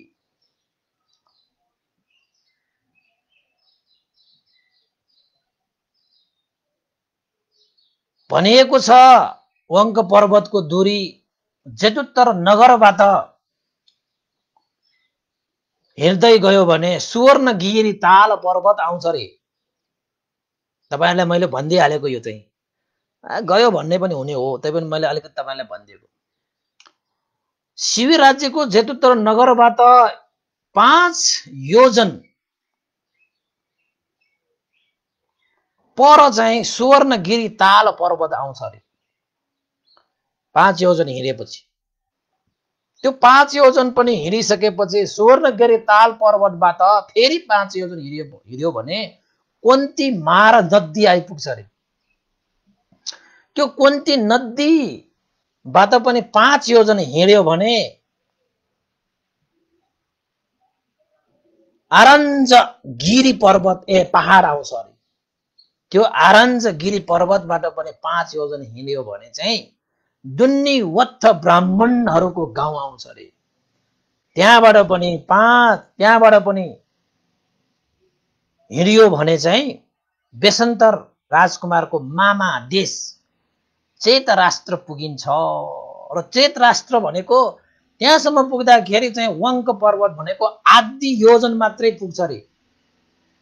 किन त भन्दाखेरि 60 योजन हिँड्नु पर्ने 30 योजन हिँडेर गयो भने बेसन्तर राजकुमारको मामा देश चेत राष्ट्र आइपुग्छ।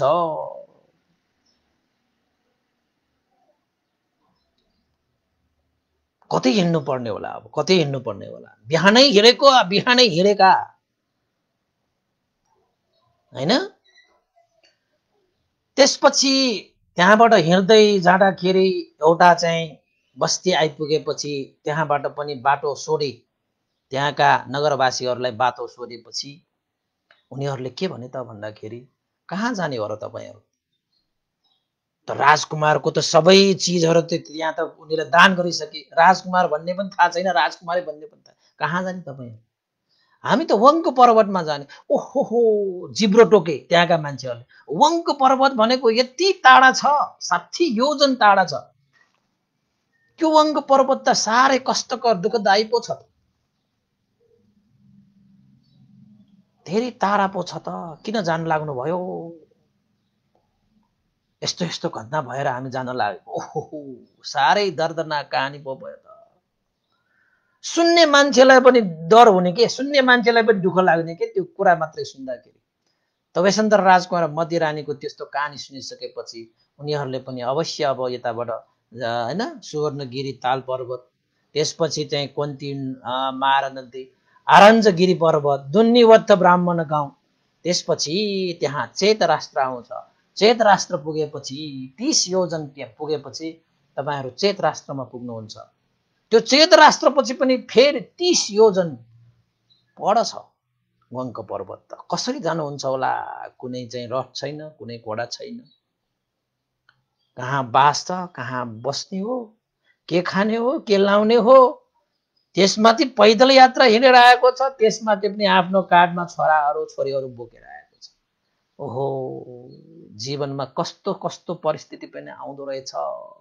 एउटा राजकुमार एउटा राजकुमारी भएर पनि यस्तो जीवन जिउनु पर्यो भनेर ती सुन्ने मान्छेहरू, त्यो बाटो देखाउने मान्छेहरू नै दुखित भएर देखाइदिए।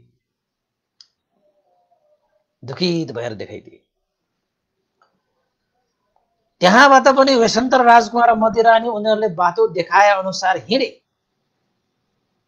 उनीहरूले जसरी बाटो देखाएका थिए त्यसरी नै 5 योजन हिँडेर त्यसपछि दुन्नीवत्थ ब्राह्मण गाउँ पुगिसकेपछि त्यो गाउँमा पुगिसकेपछि त्यो गाउँबाट पनि बाटो सोधेर त्यहाँबाट 10 योजन हिँडेर गइसकेपछि अब कति मात्र हिँडेको होला, 10 योजन हिँडिसकेपछि जम्मा 30 योजन हिँडिसकेपछि बेसन्तर राजकुमारको मामा देश, मामाहरूले राज्य गर्ने देश चेत राष्ट्रमा पुगे।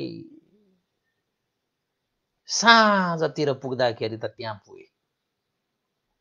त भनिएको छ देवताहरूले कृष्ण जिना र जाली कुमारको लागि उनीहरूलाई धेरै कष्ट नहोस् भनेर बाटो नै छत्याइदिएको भन्ने पनि उल्लेखित पाइन्छ। पाइन त जातकमा त्यो अठकथाहरू टीकाहरू पढ्यो भने त्यस्तो पाउँछ। त बिहान हिँडेकाहरू साँझतिर चैत राष्ट्रमा पुगिसकेपछि नगर सिमानामा बसे कतिलाई त यशवन्त राजकुमार मदिरानी भन्ने चिनेको पनि छैन। त ओरेनो नगर सिमानाको एउटा एक धर्मशालामा बास बसे साँझतिर। बास बसिसकेपछि मदी महारानीले यशवन्त राजकुमारले एक आपसमा सेवा टहल गरे। छोराछोरीहरूलाई पनि धर्मशालामा बसेको कारणले गर्दाखेरि अरू ठाउँमा भन्दा त अलिकति सुविधा नै हुने भयो। त मदिरानी यशवन्त राजकुमारलाई सेवा गर्दै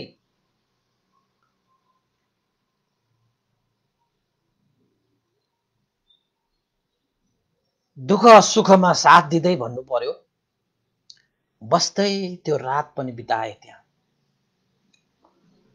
त्यही धर्मशालामा प्राप्त भएको केही चिजहरू खाएर पिएर त्यही बसेर उनीहरू त्यही चाहिँ रात बिताए।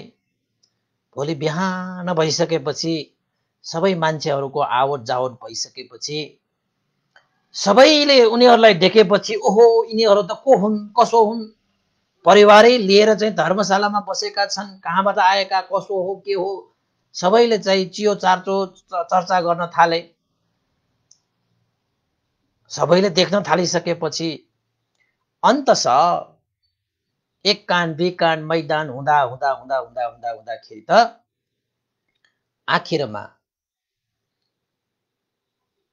तिनीहरू त को रहेछन् त भन्दाखेरि शिवी राष्ट्रका राजकुमार राजकुमारीहरू यशवन्त राजकुमार मदिरानी जाली कुमार कृष्ण जिना पो रहेछ भन्ने कुरा थाहा पाइसकेपछि त्यो कुरालाई लिएर गएर चेत राष्ट्रका चेत राजलाई त्यो खबर पुर्याए। ओहो यशवन्तरको त मामाको राष्ट्र हो त्यो। ओहो मेरो भान्जा कस्तो भयो के भयो कसरी आइपुगे धर्मशालामा पो बसेको रहेछन् भनेर चाहिँ चेत राष्ट्रको चेत राजहरू चाहिँ सेनाहरूदेखि लिएर साराका सारा दल बल लिएर त्यो धर्मशालामा आइपुगे।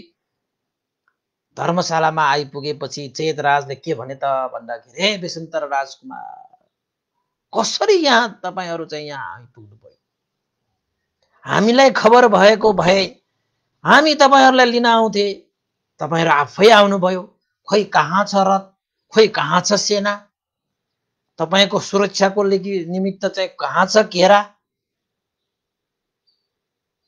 तपाईहरू त साधारण तवरले चाहिँ धर्मशालामा आएर धर्मशालाको आश्रय लिएर बस्नु भएको छ, के भयो कसरी भयो यो त आश्चर्य भयो। शिवी राज्यको एकजना राजकुमार हैन महाराजै हो नि त्यो त यशवन्तर महाराज आज यस्तो अवस्थामा 30 योजन परसम्म आइसकेको छ, पक्कै पनि केही घटना त भएको छ भनेर मामा चेतराजले यशवन्त राजकुमारलाई सोध्नु भइसकेपछि अब सबैले त चिनिहाले। हुन त यशवन्त राजकुमारहरूको चिनजान गरेर कसैलाई दुःख दिने उनीहरूको मनसाय पनि थिए। त चिनिहालिसकेपछि भन्नुपर्ने कुराहरू सबै वृत्तान्त सुनाए। यो कारणले गर्दाखेरि हामी शिव राज्य त्याग गरेर निर्वासन भएर हामी वंक पर्वतमा जानको निमित्त आएका। सबै कुराहरू अगाडिका जति कथाहरू छन् नि ती सबै कथाहरू सुनाए। त्यो सम्पूर्ण कथाहरू सुनाइसकेपछि चेत राष्ट्रका राजाले के भने त भन्दाखेरि हे यशवन्त राजकुमार यो त अन्याय हो, यो त अन्याय हो, तपाईले यसरी दुःख भोग गरेर वंक प्रदेशमा वंक पर्वतमा जान आवश्यक छैन, कुनै त्यस्तो चाहिँ अपराध तपाईले गरेको छैन। हामी गएर सञ्जय महाराज कहाँ गएर हामीले चाहिँ आवाज उठाउने छु, सञ्जय महाराजलाई सम्झाउने छु, त्यहाँका नगरवासीहरूलाई हामीले सम्झाउने छु कि बेसन्तर राजकुमारले फिर्ता बोलाउनुहोस्। बेसन्तर राजकुमार निर्दोष हुनुहुन्छ, महान हुनुहुन्छ, दानी, त्यागी, निष्ठावान। यस्ता व्यक्तिलाई यसरी चाहिँ निर्वासन गरेर यो घोर अन्याय भयो भनेर हामी चाहिँ आवाज उठाउन जानेछौँ। यसरी त भएन, यो सहनीय कुरा होइन भनेर चेतराजले त्यसो भनिसकेपछि बेसन्तर राजकुमारले के भन्नुभयो त भन्दाखेरि, हे चेतराज, त्यसको लागि तपाईँले जुन चाहिँ सद्भाव देखाउनु भएको छ, जुन मैत्रीपूर्ण तपाईँले चाहिँ जुन व्यवहार गर्नुभएको छ, त्यसको लागि धेरै धेरै साधुवाद छ। तर शिविर राजा कहाँ गएर तपाईँले यो अनुनय विनय चाहिँ नगर्नुहोस्। यो मेरै खुसीले आएको, जनताको चाहना इच्छा अनुसार, राजाको आज्ञा अनुसार मैले नै यो चाहिँ स्वीकारेर म आएको। यसरी तपाईँले शिविर राजा कहाँ गएर यसरी आवाज उठाए भने, जनताहरू नगरवासीहरूले आवाज उठाए भने, जसरी म देशबाट निर्वासन हुन पर्यो त्यसरी नै सञ्जय राजालाई पनि जनताहरूले त्यसरी नै नगरवासीहरू उठेर आएर सञ्जय राजालाई पनि देश निकाला गर्न बेर छैन। मेरो कारणले मेरा पिता मेरा आमालाई कुनै त्यस्तो दुःख नहोस्, कष्ट नहोस्। त्यसैले हे चेतराज, तपाईको जुन सद्भावको लागि म कृतज्ञ छु, तर शिवी राज्यलाई यस्तो कुरा, शिवी राज्यका नगरवासीहरूलाई यस्तो कुरा चाहिँ नलगिदिनु। हामी त आफ्नै खुसीले, मदिरानी जाली कुमार कृष्णजीना त आफ्नै खुसीले दुःख सुखमा साथ दिनको निमित्त आएका हुन्। भयो यो कार्य नगर्नुहोला भनेर बेसन्तर राजकुमारले चेतराजलाई सम्झाए, बुझाए। त्यसपछि चेत राष्ट्रका चेत राजाले के भन्यो त भन्दाखेरि, ठिकै छ, त्यसो भए सञ्जय राजालाई केही नगर्ने हो भने हे बेसन्तर राजकुमार, तपाई यही चेत राज्यमा राज्य गरेर बस्नुहोस्। हामी तपाईलाई चाहिँ राजा बनाएर शासन चलाउन लगाएर तपाईलाई चाहिँ तपाईहरुको चाहिँ सुख सहेल राज सुख भोगमा तपाईहरुलाई चाहिँ सम्मानका साथ यो राज्य सुम्पेर तपाईहरुलाई चाहिँ हामी आश्रय दिनेछौं, स्वीकार्नु होला। तपाई जस्तो राजा पाउनु, तपाईको जस्तो शासक पाउनु यो राष्ट्रको निमित्त सौभाग्यको विषय हुनेछ भनेर चेतराजले बेसन्तर राजकुमारलाई राज्य सञ्चालन गर्ने प्रस्ताव पनि गरे। तर बेसन्तर राजकुमारले तर्क दिए, ए चेतराज, यसको लागि पनि कृतज्ञ जाहेर गर्न चाहन्छु। तर चेत राज्यमा आएर मैले वंक पर्वतमा जान्छु भनेर आएको म बेसन्तर राजकुमार चेत राज्यमा मैले राज्य गरे भने शिवी राष्ट्र र चेत राष्ट्र बीचमा शत्रुता बढ्ला कि शिवी राज्यबाट निष्कासन निर्वासन गरेको त्यो राजकुमारलाई चेत राज्यले आश्रय दिएर राज्य सञ्चालन गर्न लगाए भनेर एक आपसमा शत्रुता बढ्यो भने दुई मनुष्यता बढ्नेछ। दुई मनुष्यताको कारणले गर्दाखेरि राष्ट्र बीच युद्ध हुन सक्ने सम्भावना छ। युद्ध भइहाल्यो भने हत्या हिंसा नहोला भन्न सकिँदैन। त्यसैले मेरो कारणले दुई राष्ट्र बीच शत्रुता बढोस्, हत्या हिंसा होस् भन्ने म चाहदिन। त्यसैले हे चेतराज, यो कार्य पनि नगर्नुहोस्। मैले जुन लक्ष्य उद्देश्य राखेर आएको छु वंक पर्वत जाने, बरु वंक पर्वत जानको निमित्त मलाई बाटो देखाइदिनुहोस्। यति गर्नुभयो भने चेत राजप्रति मेरो चाहिँ सदा कृतज्ञ हुनेछु, ममाथि ठूलो गुण हुनेछ। चेतराजले के भन्नुभयो त भन्दाखेरि, वंक पर्वत त अझै 30 योजन टाढा छ। 30 योजन टाढा छ हैन। धेरै पो दुःख छ त, धेरै पो कष्ट छ त। जाउँ अहिलेको लागि राज दरबारमा गएर तपाईहरु चाहिँ विश्राम गर्नुस् भन्दाखेरि पनि बेसन्तर राजकुमारले राजमहलमा जानु मान्नु भएन।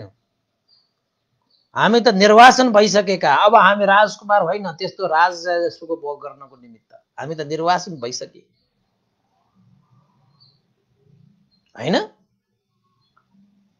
त्यही बसेर धर्मशालामा नै बेसन्तर राजकुमारको आग्रह अनुसार अब राज्यमा बस्न नगइसकेपछि त त्यही धर्मशालामै बसेर चाहिँ अब भव्य र सभ्य रूपमा धर्मशालालाई सजै सजाउ गरेर चेत राजेले त्यही चाहिँ भव्य रूपमा भोजनहरू गराए। अहो रात्र रातभरि त्यही बिताए हैन। त्यसरी बिताएको हैन।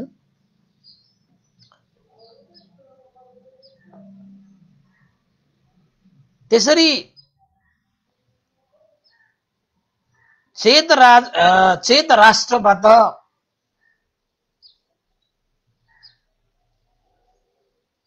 फेरि वंक पर्वत जानको निमित्त भोलि बिहानै सबैले चिन्जान पनि भयो, सबैले थाहा पनि भयो।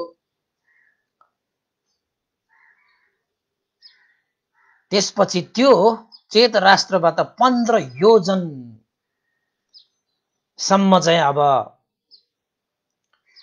चेत राष्ट्रको टोलीले बेसन्तर राजकुमारलाई पुर्याउन आए। 15 योजन बाटो हिँडिसकेपछि बेसन्तर राजकुमारले तिनीहरूलाई पनि फिर्ता पठाइदिए। 15 योजन हिँडिसकेपछि 15 योजनबाट यता यता फल्ना ठाउँमा जाने भनेर चाहिँ बाटो पनि देखाइदिए। त ती चेत राष्ट्रका ती बाटो देखाएकाहरूले बेसन्तर राजकुमारलाई भनेको थियो दक्षिणतिर जानुस्, यो बाटोबाट दक्षिणतिर जानुस्। दक्षिणतिर जानु भइसकेपछि तपाईहरुले गन्धमादन पर्वत तपाईहरुले फेला पार्नुहुनेछ। त्यो गन्धमादन पर्वतबाट उत्तर दिशामा विपुल पर्वत भन्ने आउँछ। त्यो विपुल पर्वतबाट हिँड्दै जानुभयो भने अनेक प्रकारका माछाहरू रहेको नदी केतुवती नदी आइपुग्नेछ। केतु नदी आइसकेपछि त्यो नदीमा तपाईहरुले स्नान गरिसकेपछि फेरि त्यहाँबाट पनि अगाडि बढ्नु भयो भने गुलियो फल फलेको बहर वृक्ष त्यहाँ भेट्नुहुनेछ। त्यो वृक्षहरूको फलहरू तपाईहरुले चाहिँ सेवन गरेर त्यहाँबाट पनि नालिक पर्वत तपाईहरु त्यहाँबाट पनि पुग्न सक्नुहुनेछ भनेर त्यसरी चाहिँ त्यो के भन्छ चैत राष्ट्रका ती चाहिँ सेनाहरू भनौं उहाँहरूले पुर्याउन आएकाहरूले त्यसरी चाहिँ के भन्छ बाटो देखाइदिएपछि त्यहाँबाट पनि उत्तर पूर्व कोणतिर जानुभयो भने मुचलिन्द सरोवर तपाईहरुले भेट्नुहुनेछ। त्यो मुचलिन्द सरोवरबाट पनि अगाडि जानुभयो भने सुन्दर पुष्करणीय पोखरी तपाईहरुले भेट्नुहुनेछ। त्यो पोखरीमा पनि तपाईहरुले स्नान गरेर तपाईहरु अगाडि बढ्नुस्। उत्तर पूर्व कोणतिर तपाईहरु पुग्नु भयो भने पर्णशाला बनाई त्यहाँ वंक पर्वत आइपुग्छ। उत्तर पूर्व कोण पुगिसकेपछि त्यहाँ वंक पर्वत आइसकेपछि त्यही स्थानमा पर्णशाला बनाएर तपाईहरुले अब तप गर्ने ध्यान गर्न सक्नुहुन्छ भनेर चेत राष्ट्रका ती मान्छेहरूले बाटो पनि देखाइदिसकेपछि बेसन्तर राजकुमारले सारालाई साधुवाद दिएर त्यहाँबाट हिँडे। जसरी बाटो देखाएको छ नि त्यसरी नै बेसन्तर राजकुमार त्यहाँबाट पनि हिँडे। त्यहाँबाट हिँडिसकेपछि त्यो जंगलको रक्षार्थको लागि चेत राष्ट्रले एकजना चतुर चेत पुत्र पहरा दिनको निमित्त त्यहाँ सुरक्षाको निमित्त राखे। कोही मान्छेहरू आयो भने निरीक्षण परीक्षण गरेर मात्रै हेर्नु, कहीँ चाहिँ वेशन्तर राजकुमारलाई भय अन्तरायहरू नआओस् भनेर चाहिँ चेतपुत्र पहराको रूपमा एकजना चतुर मान्छे पनि त्यहाँ चाहिँ पहराको रूपमा व्यवस्था पनि गरिदिए। त वेशन्तर राजकुमार त्यसरी नै जसरी चेत राष्ट्रको त्यो मान्छेहरूले बाटो देखाइदिएका थिए, चेत राष्ट्रका त्यहाँ राजा सैनिकहरूले पुर्याउन आएका थिए 15 योजनसम्म। त्यो 15 योजन त आफै हिँड्नु पर्यो। जसरी जसरी बाटो देखाइदिएका थिए त्यसरी त्यसरी नै वेशन्तर राजकुमार त्यहाँबाट पनि मध्य रानीलाई पछि पछि राख्दै आफ्नो काँधमा जाली कुमारलाई राखेर मध्य रानीले आफ्नो काँधमा हैन काखमा कृष्ण जिनालाई राखेर उनीहरूले दुःख कष्ट सहेर हैन खोला आए, पर्वत आए, फल वृक्षहरू आए, जसरी भनेका छ त्यसरी नै आए। त कृष्ण जिना कहिले काहीँ त्यही चाहिँ जंगलमा हैन रमाउँथ्यो, खेल्थ्यो, प्रकृतिसँग खेलेर फलफुल टिपेर खान्थ्यो। अब साना साना बच्चाहरूलाई त आफ्नो बुवा आमा हेर्न पाउनु नै उनीहरूको लागि सुख हो, शान्ति हो। उनीहरूको सँग चाहिँ खेल्न पाउनु नै उनीहरूको लागि चाहिँ आनन्द हो।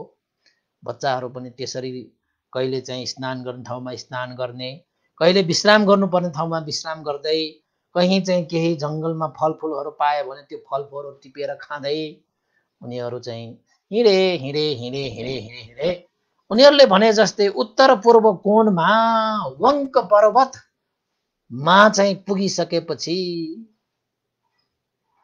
अब हाम्रो चाहिँ गन्तव्य आइपुगे।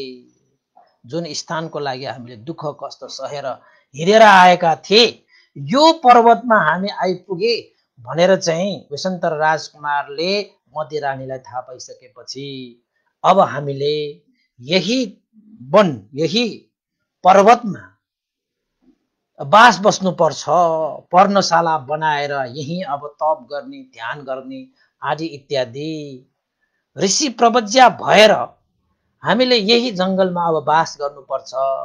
यही जङ्गलले हामीलाई के प्राप्त, यही जङ्गलमा जे प्राप्त हुन्छ त्यसैलाई खाएर सेवन गरेर अब तप गर्ने, ध्यान गर्ने गरेर चाहिँ हामीले जीविका यापन गर्नुपर्छ। हे मध्य रानी, तिमीलाई धेरै धेरै साधुवाद, यहाँसम्म पनि मलाई धेरै साथ दिनुभयो। त मध्य रानीले के भने त भन्दाखेरि, हे राज वेशन्तर राजकुमार, तपाईको लागि जीवन उपरान्तसम्म पनि यसरी साथ दिन पाऊँ, यसरी साथ दिन पाऊँ भनेर आखिरमा दुःख कष्ट सहेर सारा चिज त्यागेर वेशन्तर राजकुमार र मध्य रानी पर्णशाला बनाएर बस्ने निदो गरेर त्यो वंक पर्वतमा पुगिहाले। ल आजलाई चाहिँ यति मात्रै हैन। यो चाहिँ अब वन काण्ड भनेर भोलि हामीले चाहिँ सुरु गरौँला। आज चाहिँ निर्वासन काण्ड मात्रै हैन। अब चाहिँ राज्य त्यागेर चाहिँ वनमा पुग्यो। अब वनमा के हुन्छ भोलिको काण्डमा हामी चाहिँ सुरु गरौँला। आज चाहिँ 1:30 घण्टा पनि गइसकेको छ। आजको देशमा मैले यही क्रमशः गर्ने अनुमति मागे है। भोलि पनि अब वन काण्डबाट अगाडि अवश्य पनि बढिहाल्छ। अब वनमा बसिसकेपछि अब कस्तो दुःख आउँछ, कस्तो आउँछ, अब के खाने, के लाउने, कसरी बस्ने हैन। अब त्यहाँ चाहिँ पर्णशाला बनाउनु पर्यो, अब बच्चाहरूलाई पनि पाल्नु पर्यो, आफूहरू पनि खानु पर्यो, कसरी बस्ने, कस्तो गरी बस्यो, के भयो भन्ने कुरा चाहिँ अब वनकाण्ड भनेर भोलि हामी देशना गर्नेछौँ। आजको लागि यतिमै क्रमशः गर्ने अनुमति माग्दै आजको उपदेश यही क्रमशः गरे।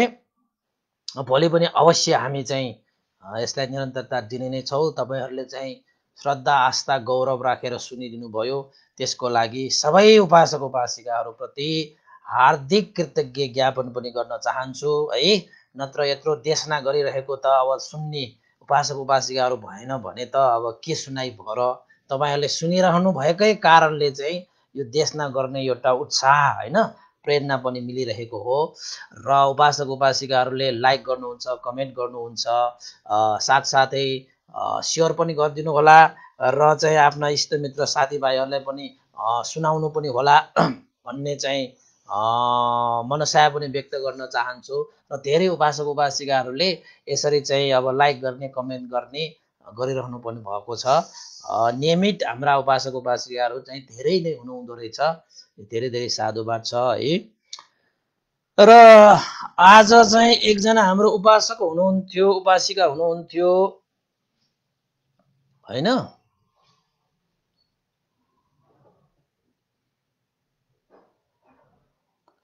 हिजो एकजना उपासकले चाहिँ यहाँ चाहिँ यस्तो हुन्छ कि फेरि आज साधुकार दियो भनेको फेरि बिर्सिन्छ कि, लेख्नु त लेखेको कहाँ पढ्यो किताबहरू कापीहरू त यताउता पढ्ने रहेछ। आज खोज्दै गयो भने टाइम लाग्ला, भोलि भए पनि गरौँला नि, के छ र, त्यसमा त केही छैन। भोलि भए पनि गरौँला, आजको सत्तामा भोलि गर्ने पनि गरौँला। मैले यहाँ खोज्दै जाँदाखेरि चाहिँ आज चाहिँ कापीमा लेखेको त थिएँ मैले, गनवन गन्ठ्याला त खैर केही छैन। म भोलि मैले चाहिँ यो मोबाइलमा हेरेको, यहाँ चाहिँ कहिलेकाहीँ यो नेटले उ गर्दाखेरि हुने रहेछ होइन।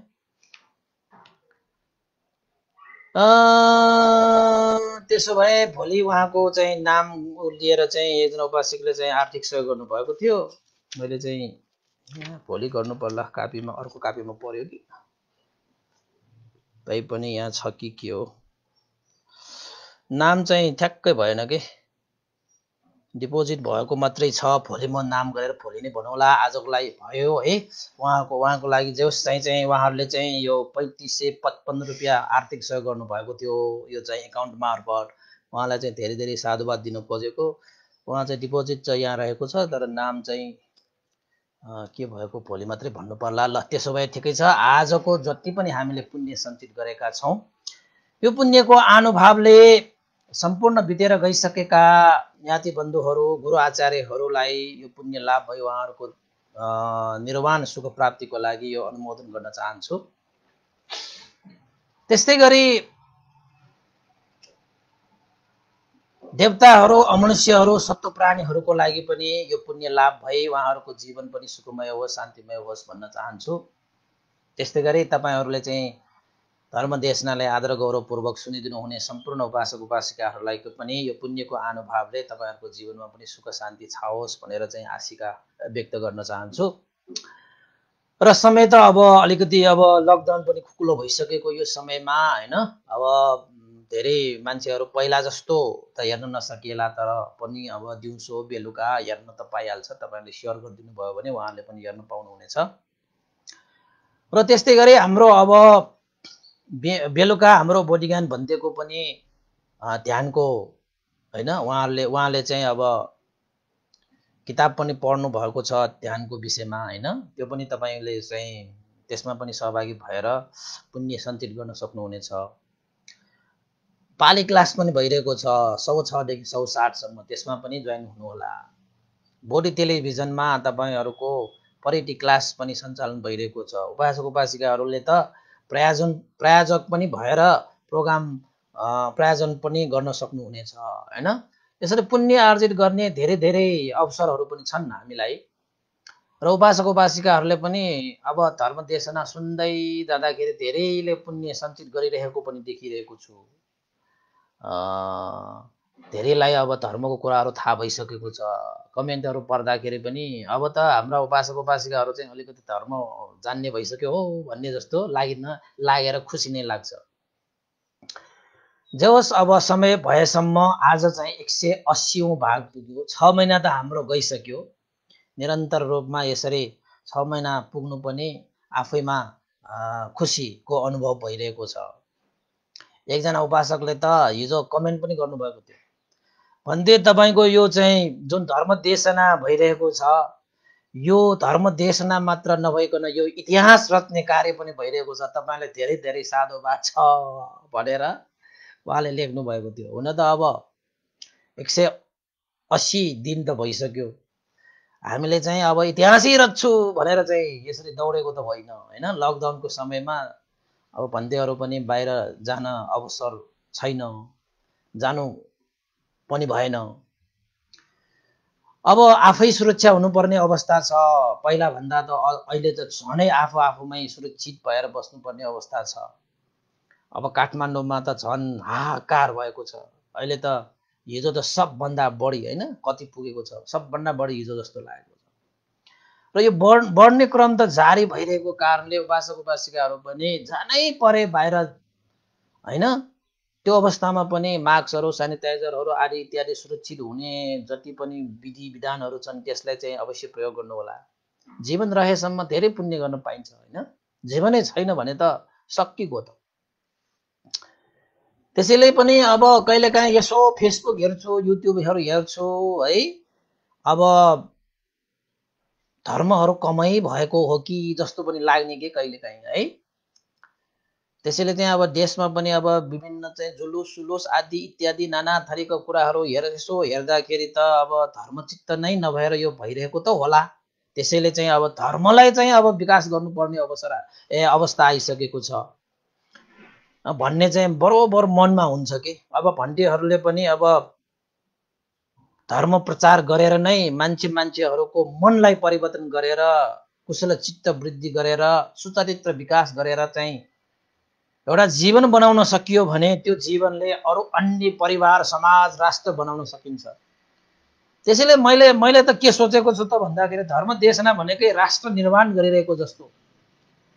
कसैको मनलाई निर्माण गर्नु भनेको राष्ट्र निर्माण गर्नु हुनु जस्तै हो। त कहिलेकाहीँ चाहिँ यो समाचारहरू यसो सुन्दाखेरि चाहिँ दुःख पनि लाग्छ है। आजकल त यो कुलमान घिसिङको है विषयमा पनि धेरै चर्का चर्कीहरू भइरहेको छ। त यो विषयमा त अब भन्दैहरू त बाहिर जानु भएन, तर नैतिक समर्थनको रूपमा कुलमान घिसिङलाई त तपाईको चाहिँ निर्विरोध रूपमा चाहिँ उहाँलाई चाहिँ पुनर्नियुक्ति गर्नै पर्ने हो। धर्मको हिसाबले पनि हो। उहाँले चाहिँ ज्योति ल्याउनु भएको छ। ज्योति भनेको चाहिँ कस्तो त भन्दाखेरि आँखा भइकन पनि ज्योति भएन भने यो आँखाको काम छैन। त उहाँले चाहिँ हाम्रो नेपाललाई उज्यालो दिनु भएको छ। उहाँको त्यो ज्योति भएकै कारणले सबैको आँखाले काम गर्न सकेको। मैले त उहाँलाई धेरै साधुवाद दिन्छु नि कुलमान घिसिङज्यूलाई। पहिला पनि मैले चाहिँ उहाँलाई चाहिँ फेसबुकमा स्याबास कुलमान भनेर मैले एउटा स्ट्याटस लेखेको थिएँ। त्यो विषयमा अल्मलिएर बस्नु त भन्तेहरूको त्यो काम भएन, धर्मको काममा लाग्नु पर्यो। तर चाहिँ अझै पनि मैले त आशिष दिन्छु उहाँलाई, उहाँ चाहिँ पुनर्नियुक्ति भएर हैन राष्ट्रको सेवा गर्न पाओस्। उहाँ एउटा चाहिँ क्षमताशील र निष्ठावान व्यक्ति हुँदो रहेछ। मैले यसो बुझेर हेर्दाखेरि मान्छेहरूमा क्षमता मात्र भइकन पनि हुँदैन, निष्ठावान पनि हुनुपर्छ। र कुलमान घिसिङज्यूसँग उहाँको यो विद्युत क्षेत्रमा क्षमतावान पनि हुनुहुँदो रहेछ र निष्ठावान पनि है। उहाँले चाहिँ राष्ट्रको लागि ठुलै चाहिँ फल दिनुभएको छ नि त, जनताहरूको लागि पनि राष्ट्रको लागि पनि। त्यसैले चाहिँ कसैले चाहिँ हैन यो कुरा चाहिँ अब यो शासक वर्गहरूले के कसैले सुन्नु भएको छ भने एकजना भिक्षुले पनि कुलमान घिसिङलाई पुनर्नियुक्ति गर्नुपर्ने सल्लाह दिनुभएको छ भनेर धार्मिक पूर्वक तपाईहरुले सुन्नु भएर कुलमान घिसिङलाई पुनर्नियुक्ति गरिदिनु होला भन्ने मेरो पनि अनुरोध हैन। उहाँको लागि त मेरो पूर्ण नैतिक समर्थनै छ। हुन त अब अरु मान्छेहरु जस्तो चाहिँ हैन अब सडकमा त्यसरी भौतिक रूपमा चाहिँ अब समर्थन गर्न आउन त भएन। तर यसो गर्दाखेरि हामी अब भिक्षुहरुले पनि धर्म देशना गर्दाखेरि पनि बत्ती भएन भन्ने कामै छैन। पढ्नु पर्यो हैन, के कार्यक्रम गर्न बत्ती चाहियो, बत्ती बिना त अब के हुन्छ हैन। त उहाँले चाहिँ 4 वर्षको अन्तरालमा त देशलाई चाहिँ काया पलट गरिदिनु भएको छ हैन। त्यस्तो व्यक्तिलाई पनि हामीले चाहिँ अब गर्ने कि नगर्ने भनेर कुनै डोमो नै गर्नु पर्दैन नि, सिधा नियुक्त गर्दै भइगयो। कुनै जनताले उहाँलाई नियुक्त गर्दैमा सरकारलाई विरोध गर्ला र? त्यो विरोध गर्ने मान्छे को होला? सत्तामा बस्ने, राज्यमा बस्ने शासक वर्गहरूले त जनताहरूको चाहना र इच्छा अनुसार हैन वैशन्तर राजकुमारले आफ्नो चाहिँ दोष नहुँदाखेरि त जनता र चाहिँ नागरिकहरूको इच्छा र चाहना अनुसार भनेर चाहिँ वंक पर्वतमा निर्वाचन भएर गए भने कुलमान घिसिङ जस्तो व्यक्तिलाई त्यसरी चाहिँ नियुक्त गर्दाखेरि त त्यो राज्य सत्ताको होइन सरकारको त हाई हाई जय जयकार नै हुन्छ नि त। आज चाहिँ बाटोमा चाहिँ मसाल लिएर हिँडेका व्यक्तिहरूले भोलि त्यो सरकारको चाहिँ जय जयकार गर्दै सडकमा निस्किनेछ। त्यस्तो व्यक्ति जस्तो मलाई त 100% लाग्छ कि त्यसैले धर्मको हिसाबले पनि उहाँले चाहिँ धेरै सेवा गर्नुभएको छ, जनताहरूको लागि पनि र राष्ट्रको लागि पनि उहाँले धेरै उन्नति गर्नुभएको छ र उहाँ क्षमतावान पनि हुँदो रहेछ कि 4 वर्षको अन्तरालमा चाहिँ 18 घण्टासम्म कहिलेकाहीँ त 22 घण्टासम्म हुन्छ। ओहो त्यति बेला त धर्म कहाँ गर्ने, किताब पढ्नलाई बत्ती छैन, कुनै धर्मको चाहिँ सुन्दाखेरि बत्ती छैन हैन। त्यो गर्दाखेरि धर्ममा पनि ठुलै हानि भइरहेको यो समयमा उहाँको कारणले धर्मलाई पनि उजागर गर्ने अवसर पाएको छु नि त हैन। त्यस्ता व्यक्ति मलाई चाहिँ अब नभनौँ जस्तो लागेको थियो। नभनौँ भन्दा पनि भन्नै पर्ने अवस्था आयो कि अब त्यो समाचारहरू हेर्दाखेरि त कहिलेकाहीँ त के हो यस्तो त हुनै नपर्ने हैन। त्यसैले चाहिँ सरकारलाई यो उमलो भिक्षुको एउटा चाहिँ अनुरोध आग्रह कि कुलमान घिसिङलाई पुनः नियुक्त गरेर सारा जनताको इच्छा र चाहनाहरूले पुरा गरिदिनुहोस्। सरकारलाई पनि धर्मै लाग्छ। म भइदिएको भए त सोध्दै नसोध्दै किन सोध्नु पर्यो? कुलमान घिसिङलाई पुनः नियुक्ति गर्नलाई कुनै त्यो सोचिरहनु आवश्यक छैन जस्तो लाग्छ हैन। अब के हो कसो हो केही समयपछि त अवश्य पनि थाहा पाउलान् हैन। तर चाहिँ धर्मको हिसाबले भन्ने हो भने, राज्यको हिसाबले भन्ने हो भने, जनताको हिसाबले भन्ने हो भने र विकासको हिसाबले, समृद्धिको हिसाबले, क्षमतावानको हिसाबले, निष्ठावानको हिसाबले त कुलमान घिसिङलाई त पुनः नियुक्ति त 100% गर्नै पर्छ भन्ने अनुरोध पनि मैले चाहिँ नैतिक समर्थनको रूपमा यहाँ भनिहालेको। धर्म देशनाको यो विषयवस्तु त होइन, तर यसो हेर्दाखेरि जनताहरू देशको लागि राष्ट्रलाई यसो गर्ने मान्छेहरू भनेको चाहिँ बोधिचित्तहरू भएको व्यक्तिहरू के। अनि यसो हेर्दाखेरि धर्मको कोण दृष्टिले हेर्दाखेरि पनि कुलमान घिसिङमा चाहिँ त्यो बोधिचित्त रहेछ कि आफ्नो स्वार्थलाई त्यागेर राष्ट्र र जनताहरूको लागि चाहिँ निष्ठावान भएर चाहिँ निरन्तर कर्मशील हुनु भनेको चाहिँ त्यो बोधिचित्तको एउटा लक्षण हो हैन। अब त्यही एउटा मात्रै होइन बोधिचित्तको त धेरै विशाल त छ, तैपनि त्यो पनि बोधिचित्तको एउटा लक्षण चाहिँ हो। त्यसैले चाहिँ धर्मको हिसाबबाट पनि अब कुलमान घिसिङलाई पुनः नियुक्ति गरियोस् भनेर भिक्षु विमलले पनि माग गरे है। ल समर्थन जनाउनेहरूले साधुकार दिइदिनु होला। ल अन्तमा यो पुण्यको अनुभवले पनि सरकार हैन अब जति पनि राज्य सत्तामा बसेकाहरूलाई चाहिँ कुलमान घिसिङलाई नियुक्त गर्ने सद्बुद्धि पनि आओस् हैन, उहाँले चाहिँ ठिक निर्णय गर्न सकोस् भन्ने आशिका गर्दै पनि अन्तमा हामी पुण्यानुमोदन गरौँ। सबैलाई साधुकार दिनु होला। साधु साधु साधु। इदं नो ज्ञातिनं होतु सुखिता भवन्तु ज्ञातयो। इदं नो ज्ञातिनं होतु सुखिता भवन्तु ज्ञातयो। इदं नो ज्ञातिनं होतु सुखिता भवन्तु ज्ञातयो। एतावता चम्मेहि सम्पदं पुण्यसम्पदं सम्बे देवा अनुमोदन्तु सम्पत्तिसिद्धिया। एतावता सम्मेहि सम्पदं पुण्यसम्पदं सम्बे सत्ता अनुमोदन्तु सम्पत्तिसिद्धिया।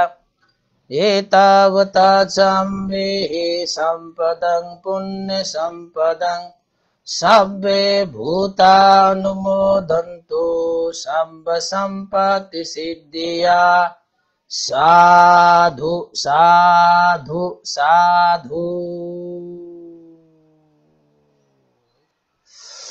भवतु सर्वमङ्गलं। सबैको दिन मङ्गलमय होस्, कल्याणमय होस्।